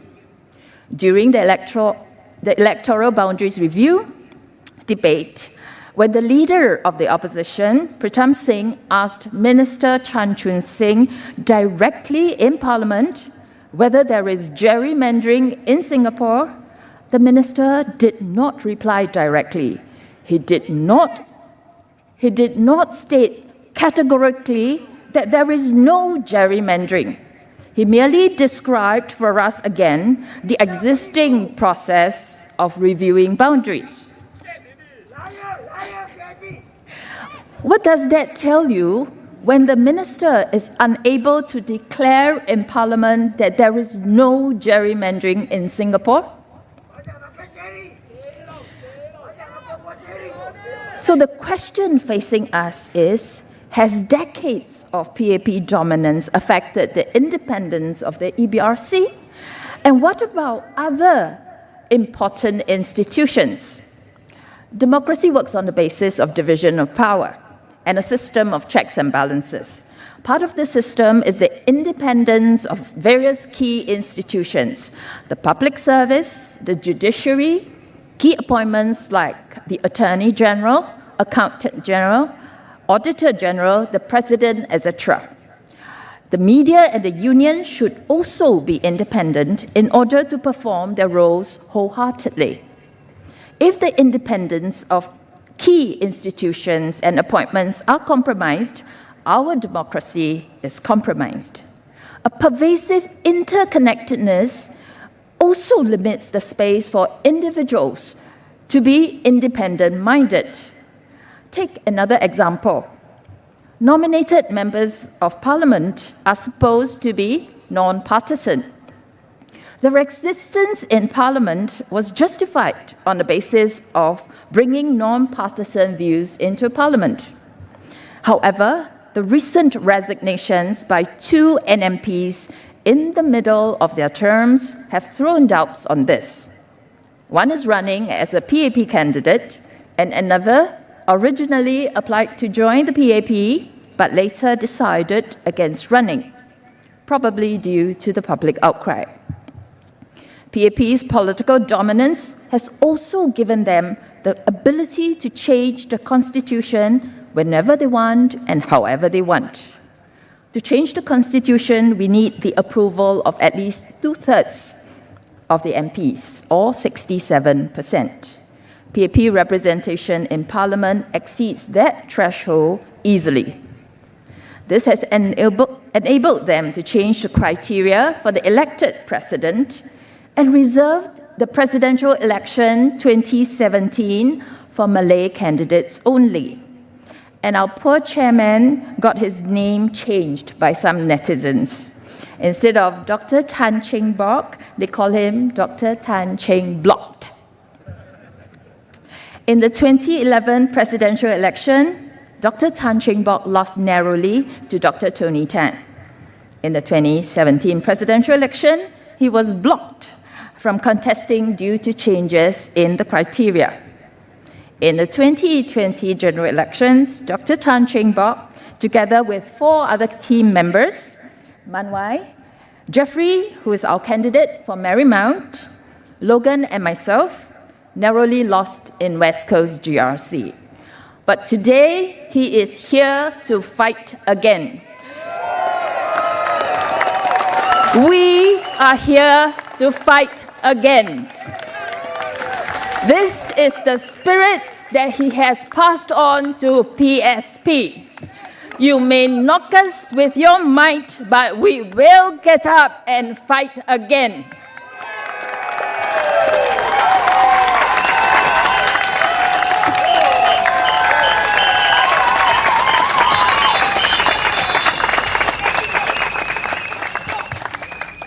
For 2 general elections in a row, the PAP has moved a deputy prime minister to a new GRC at the last minute to try and improve its chances of winning.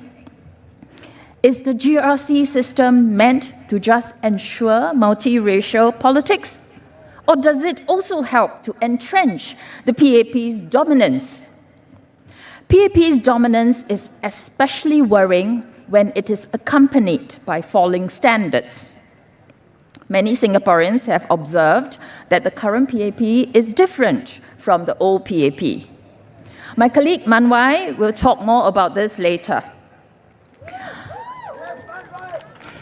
Dear voters of Marymount and Kebun Baru, please help us bring more opposition into Parliament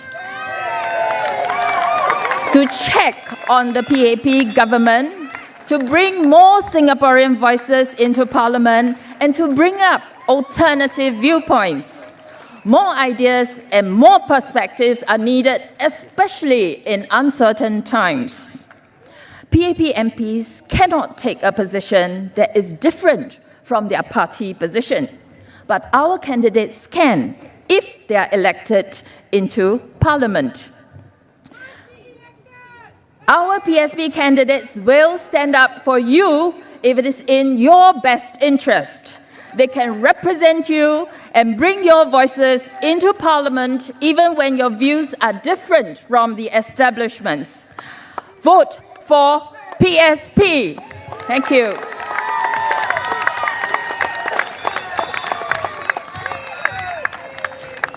Thank you. Thank you, Hazel. Can I have one round of applause for our NCMP, Hazel?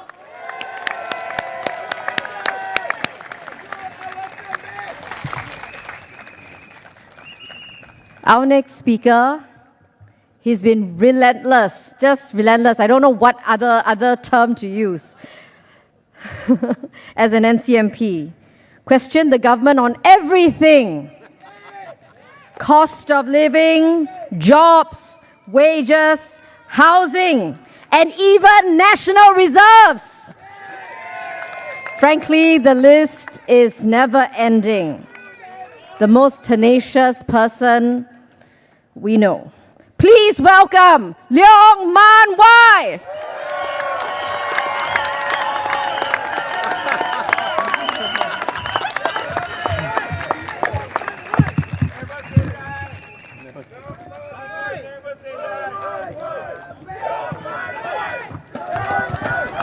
Thank you. Thank you. Good evening, fellow Singaporeans and residents of Kebun Baru, SMC, and Marymount, SMC. Saudara-saudara dan saudari-saudari, selamat malam. Terima kasih atas sungguhan Anda untuk PSP. 亲爱的哥本巴鲁，还有马来蒙区的居民，还有来自全新加坡的同胞们，大家晚上好。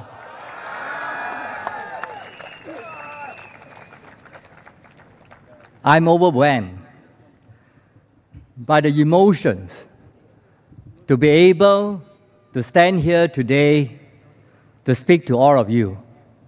It hasn't been an easy journey for me and PSP.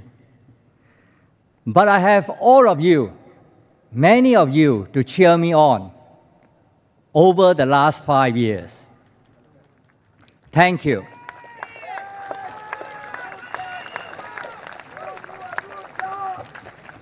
Thousands of Singaporeans have given me the thumbs up, step forward to shake my hands, and even talk to me. I would like to thank all of you for your support and encouragement. You are the ones that have kept me going and given me the courage to hang in there when the going was tough. If I have made a difference, you are the ones who have enabled it. Thank you.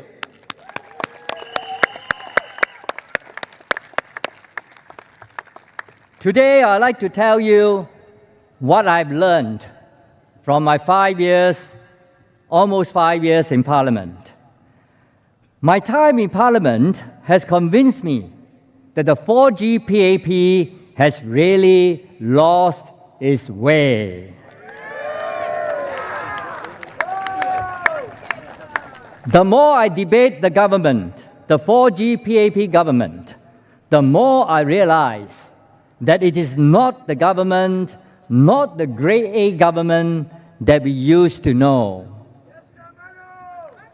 On the governance front, we can see a general decline in the standards in accountability, competence, and ethics in recent years. First, there appears to be poor coordination across ministries. It seems like a long time ago, but I hope people still remember about Trace Together during the COVID period.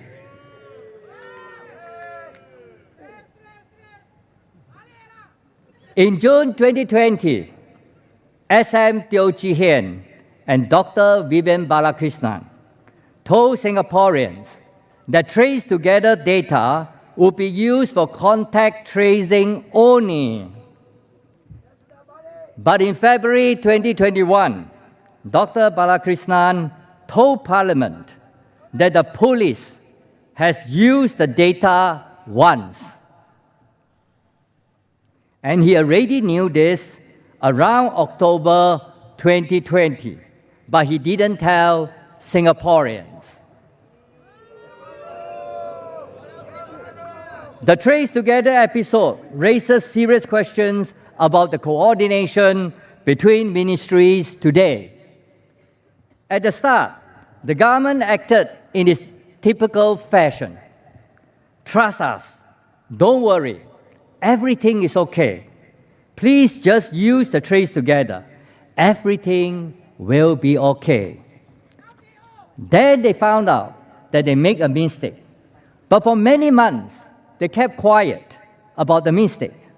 And then they come back, say sorry, and ask Parliament to urgently pass a bill to cover their mistake.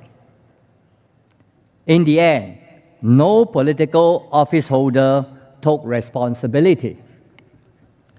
We again saw poor coordination across ministries and agencies in December 2024, when Accra mistakenly disclosed the full NIRC number of many Singaporeans after misinterpreting a circular from the MDDI. No political office holder came out publicly to take responsibility again.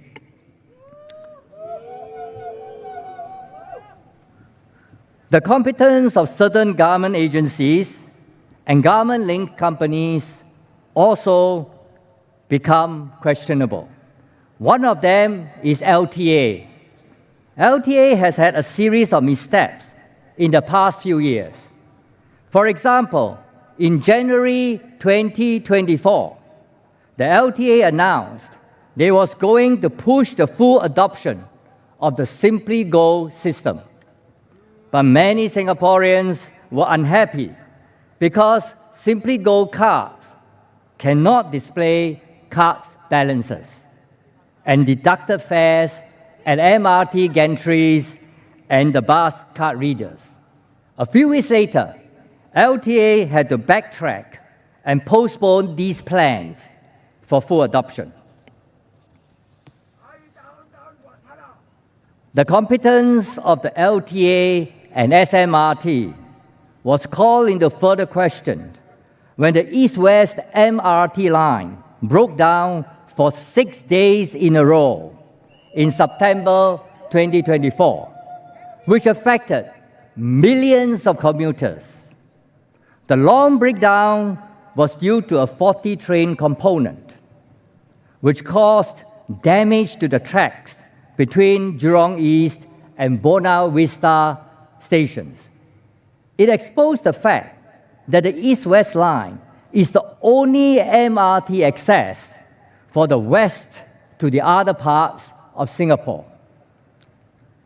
And not only that, in February 2025, just a few months after the 6-day breakdown, there were 3 breakdowns within a week on the North-South line, North-East line, and Circle lines.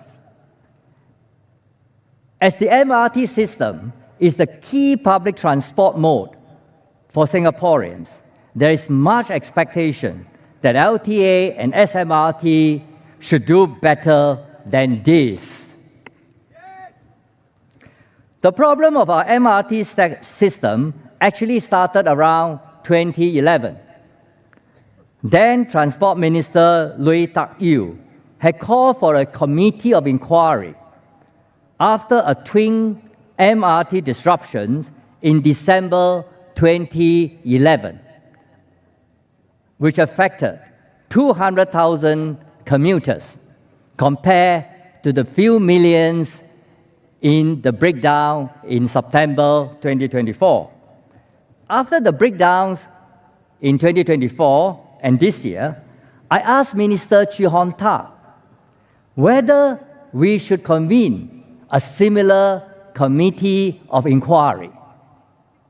The minister said, no need, because there are no systemic failures within SMRT or SMS or SBS transit. Do you agree with him?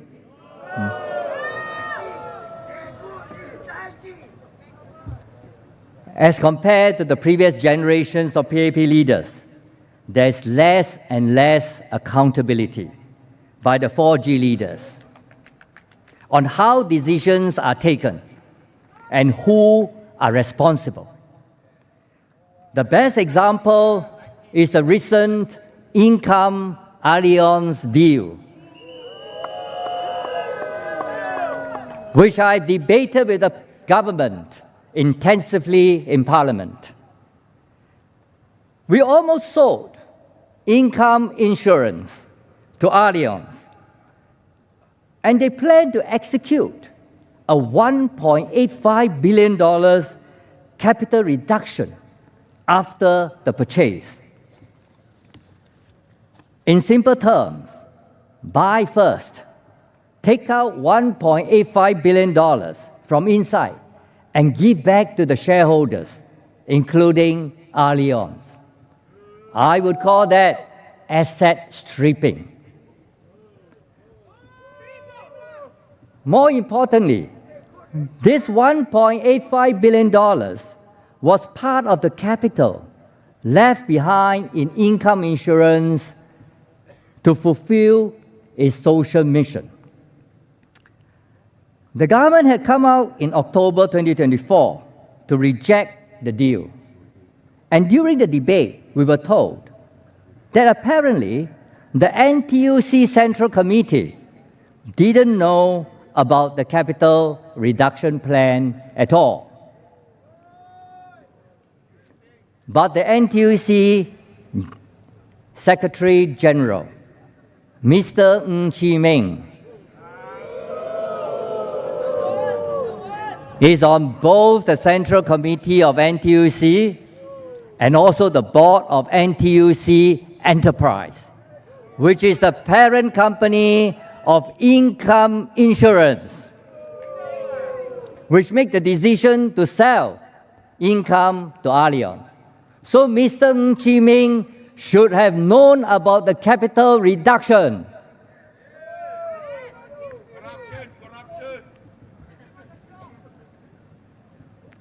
If he had known the capital reduction plan, he didn't tell the Singaporeans in August 2024 when he said that the Income Alliance deal was good for income and good for Singaporeans.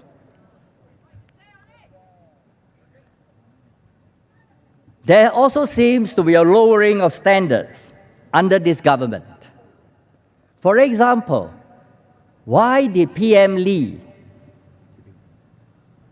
let Mr. Tan Chuan Jin to carry on as Speaker from February to July 2023, when he has already accepted Speaker Tan's resignation in February 2023? While PM Lee may have his reasons, he is compromising the standard of government.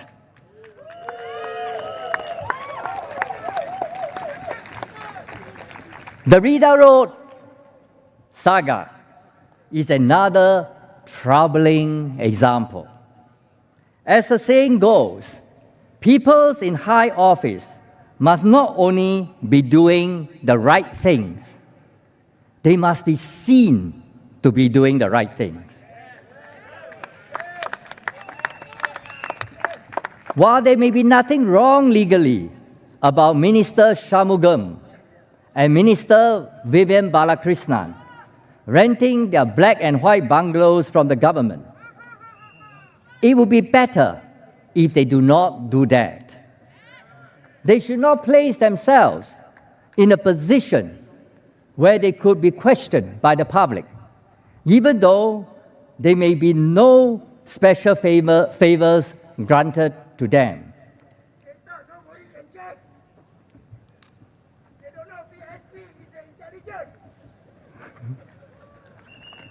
And on the social-economic front, I felt that the 4G government has little compassion for Singaporeans.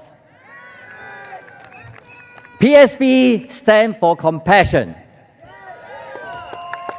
And in Parliament, some ministers have said, compassion is not the monopoly of the opposition.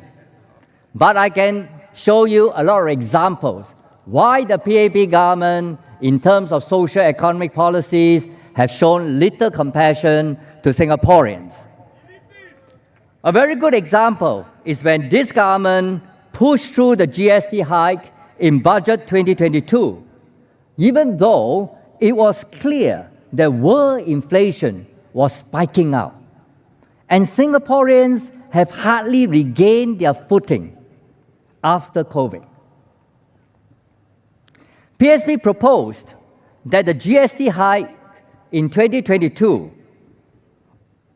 we opposed the GST hike in 2022 and proposed that we should bring the GST now from 9% back to 7%.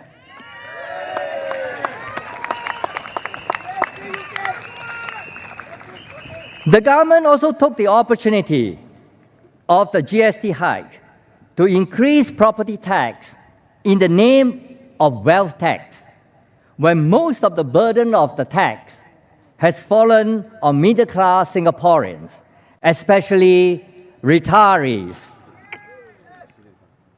And in doing all this, the government actually is in a very strong financial position, a fact I've explained in a full motion on public finance in February 2024. The government is also not compassionate when it comes to jobs and wages policies.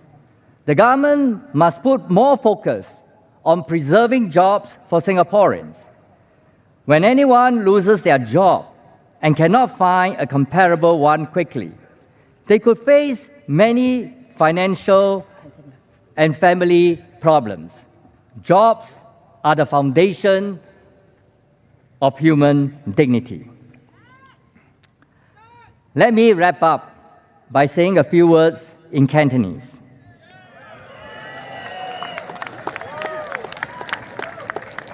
親愛的新加坡同胞們，現在嘅第四代人民行動黨領導人，政府已經唔似以前嘅人民行動黨政府啦。現在的政府在治理水平同辦事能力都好似有咗好大嘅退步。更重要嘅係不能體恤民情，只會加重人民的負擔。前進黨認為我哋可以通過政策改善人民嘅生活，但行動黨卻不以為然。大選之後，人民行動黨仍然會組織下一屆政府，但係我哋需要更多的反對黨在國會發出不同嘅聲音，探討更好嘅政策，幫助新加坡人實現更好嘅生活同前程。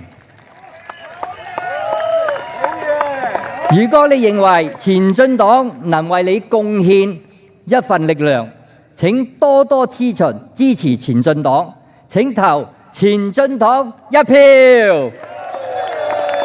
多謝大家。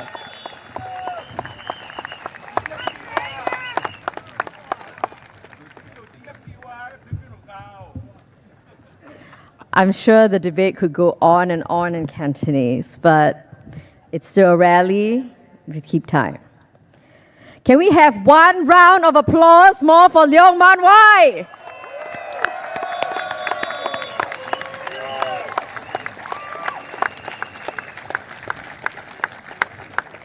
Our final speaker is Doc.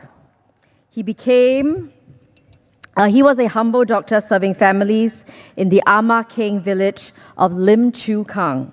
Spent 26 years in Parliament, fighting for issues for everyday Singaporeans, free HDB parking on Sundays, to letting parents use their CPF for children's education. In 2019, he founded the Progress Singapore Party, which my colleagues and I are proud to serve. Please rise and welcome our chairman and founder, Dr. Tan Cheng Bock.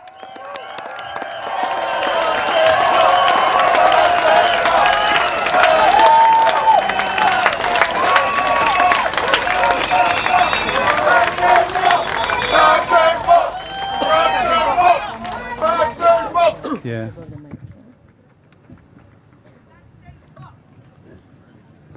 Thank you.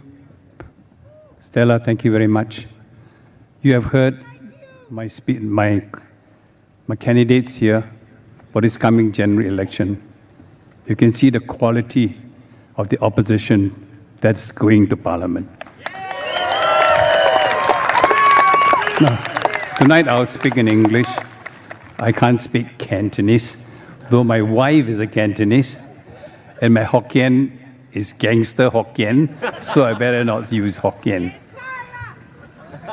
Okay, many people may be wondering, at my age, by the way, I'll be 85 in 2 days' time,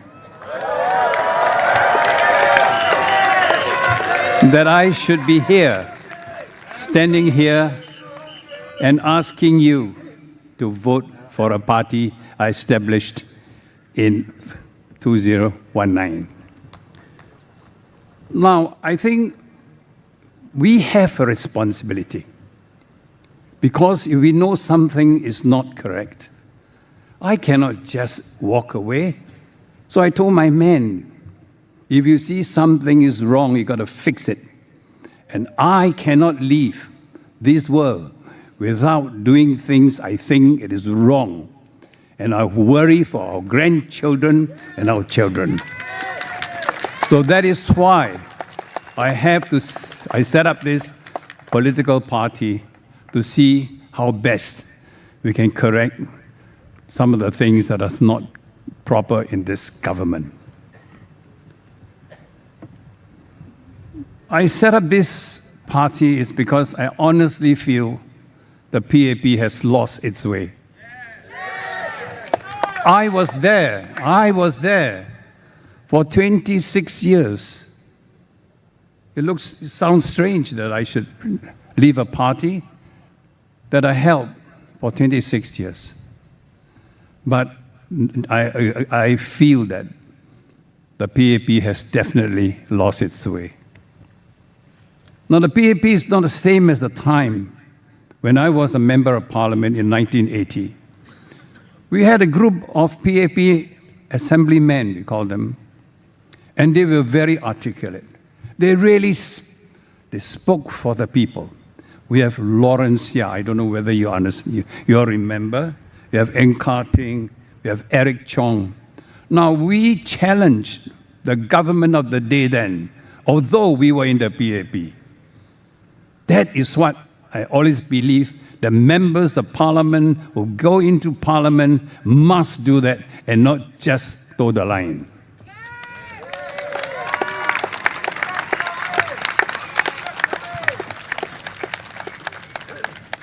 You see, in 1990, I voted against the nominated members of parliament. There's a reason why I voted against. Because if you want to get into the House and speak for all of you, you must get a mandate. You cannot just expect to be put in the House and speak for the people. It's definitely wrong. I voted against it. I was cautioned. I was reprimanded. But I had to make that stand because that to me is wrong. We have changed the pattern of parliament, and that is not right. You know, during our time again, members of parliament, they come from all walks of life. But doctors, lawyers, ordinary men in the street. But now you look at the people that the PAP has selected to be representative of the parliament. Where do they come from? They come from the civil service. They come from the army, SAF. They come from allied civil service organizations. This is dangerous. there will be group thinking. To me, it is inbreeding. And when there's inbreeding, there is no way you can change policies within that system. For this reason, you must vote opposition. For this reason, you must get us into the House to correct that system.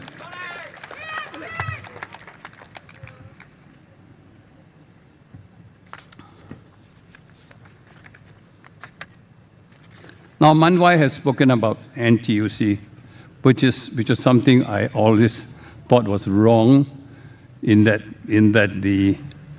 arrangement where NTUC wanted to sell off this organization. And I remembered the person who really established this. He's Dr. Goh Keng Swee. You must give credit to Goh Keng Swee because he always served the people first. I clashed with him in Parliament. I challenged him about his education system. I told him that his education system is going to stratify our society. He got angry with me. But later on in life, he told me I was right. So you see, that is the quality of ministers that we have in the old days. They recognize that even MPs' ideas has got value. So what I'm trying to say is that we got to search for people, good quality people, to go into the House. And I took a lot of time trying to find good people to join my small party so that we can put good people there and challenge the ideas. And I'm glad that Manwai and Hazel, do you know how difficult for two of them to go into Parliament? Do you know the amount of parliamentary wounds that they have taken? So much. I feel sorry for them. But I say, carry on. Because it is for the good of the country. Don't be afraid. Parliamentary wounds will heal. You will gain traction. You will get the people to support you. People recognize good people. So you will get quality opposition members from my small party. And from that small party, I hope it will bring good debate in the House to make sure that your cost of living, your education system, your health system will be thoroughly examined so that all of you we have to bring you along, as my colleagues say, we will not leave anyone behind.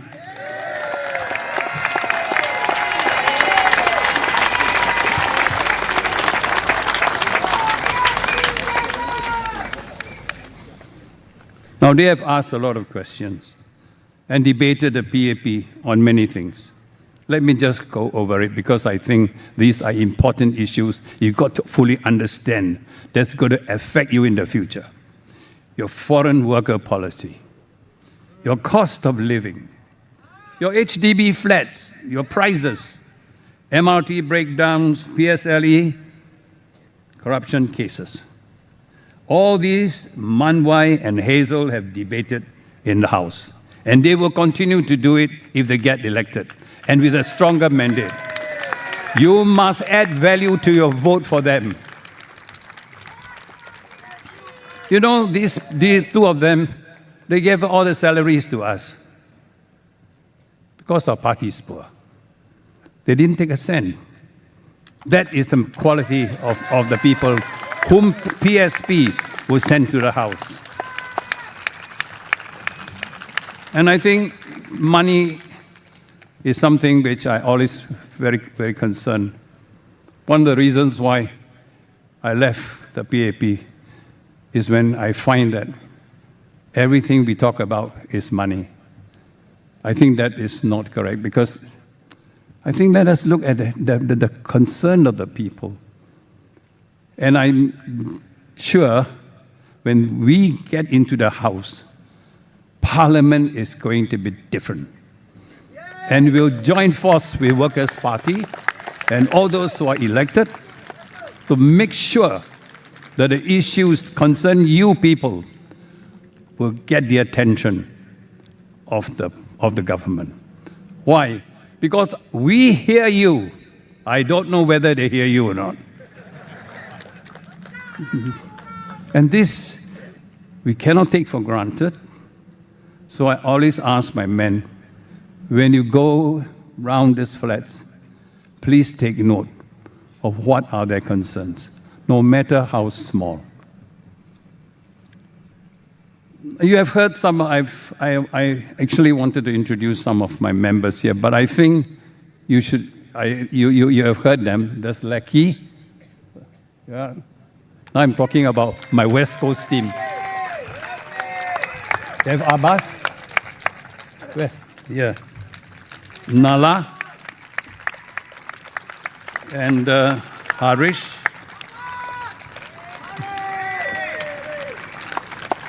I mentioned them because I want to raise a point with you all. Because many in the beginning questioned PSP as a racist party. Are we a racist party? But they want to label us. And you all must be careful. PAP is very smart in labeling people. So we must make sure that the label don't stick.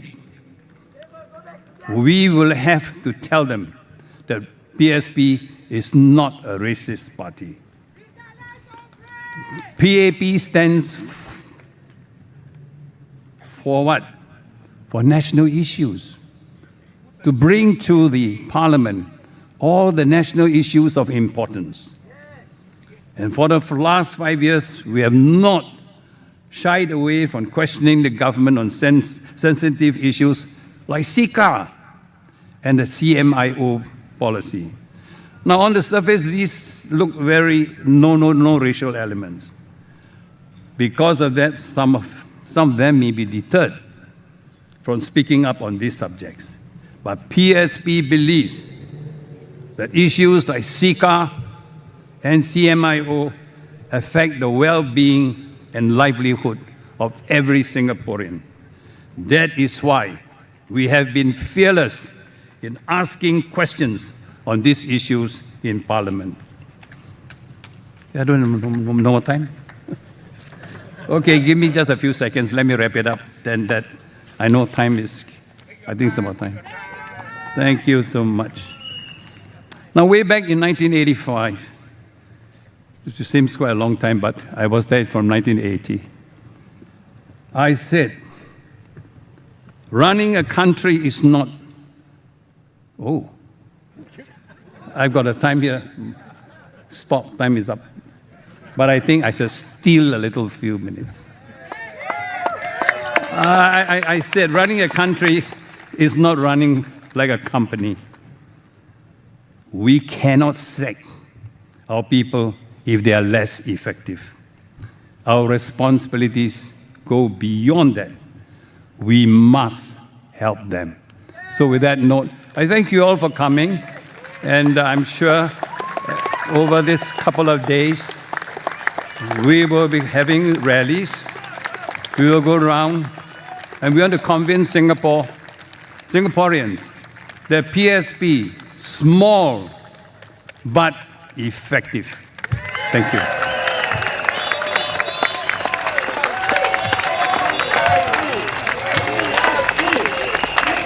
Can we have one more round of applause for Doc, as well as our candidates standing for the election?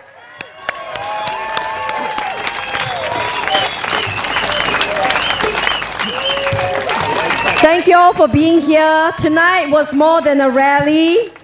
We're also giving out free PSP jute bags at the side near our merchandise store. It's for free. You can take this home. It's lovely. You can put groceries inside, go home with it.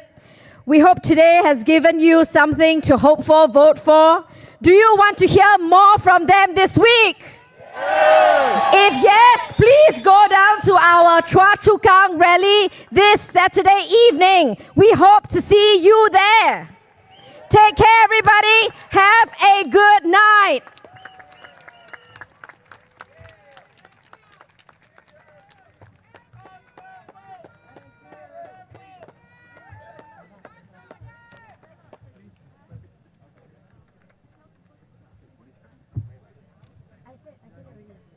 Any housekeeping? Any housekeeping?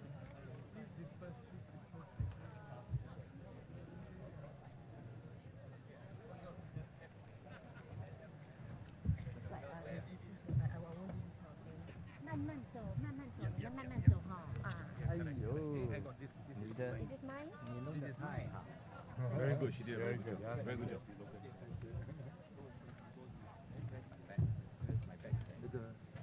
Whose light is this?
Can you see the candidates? All right.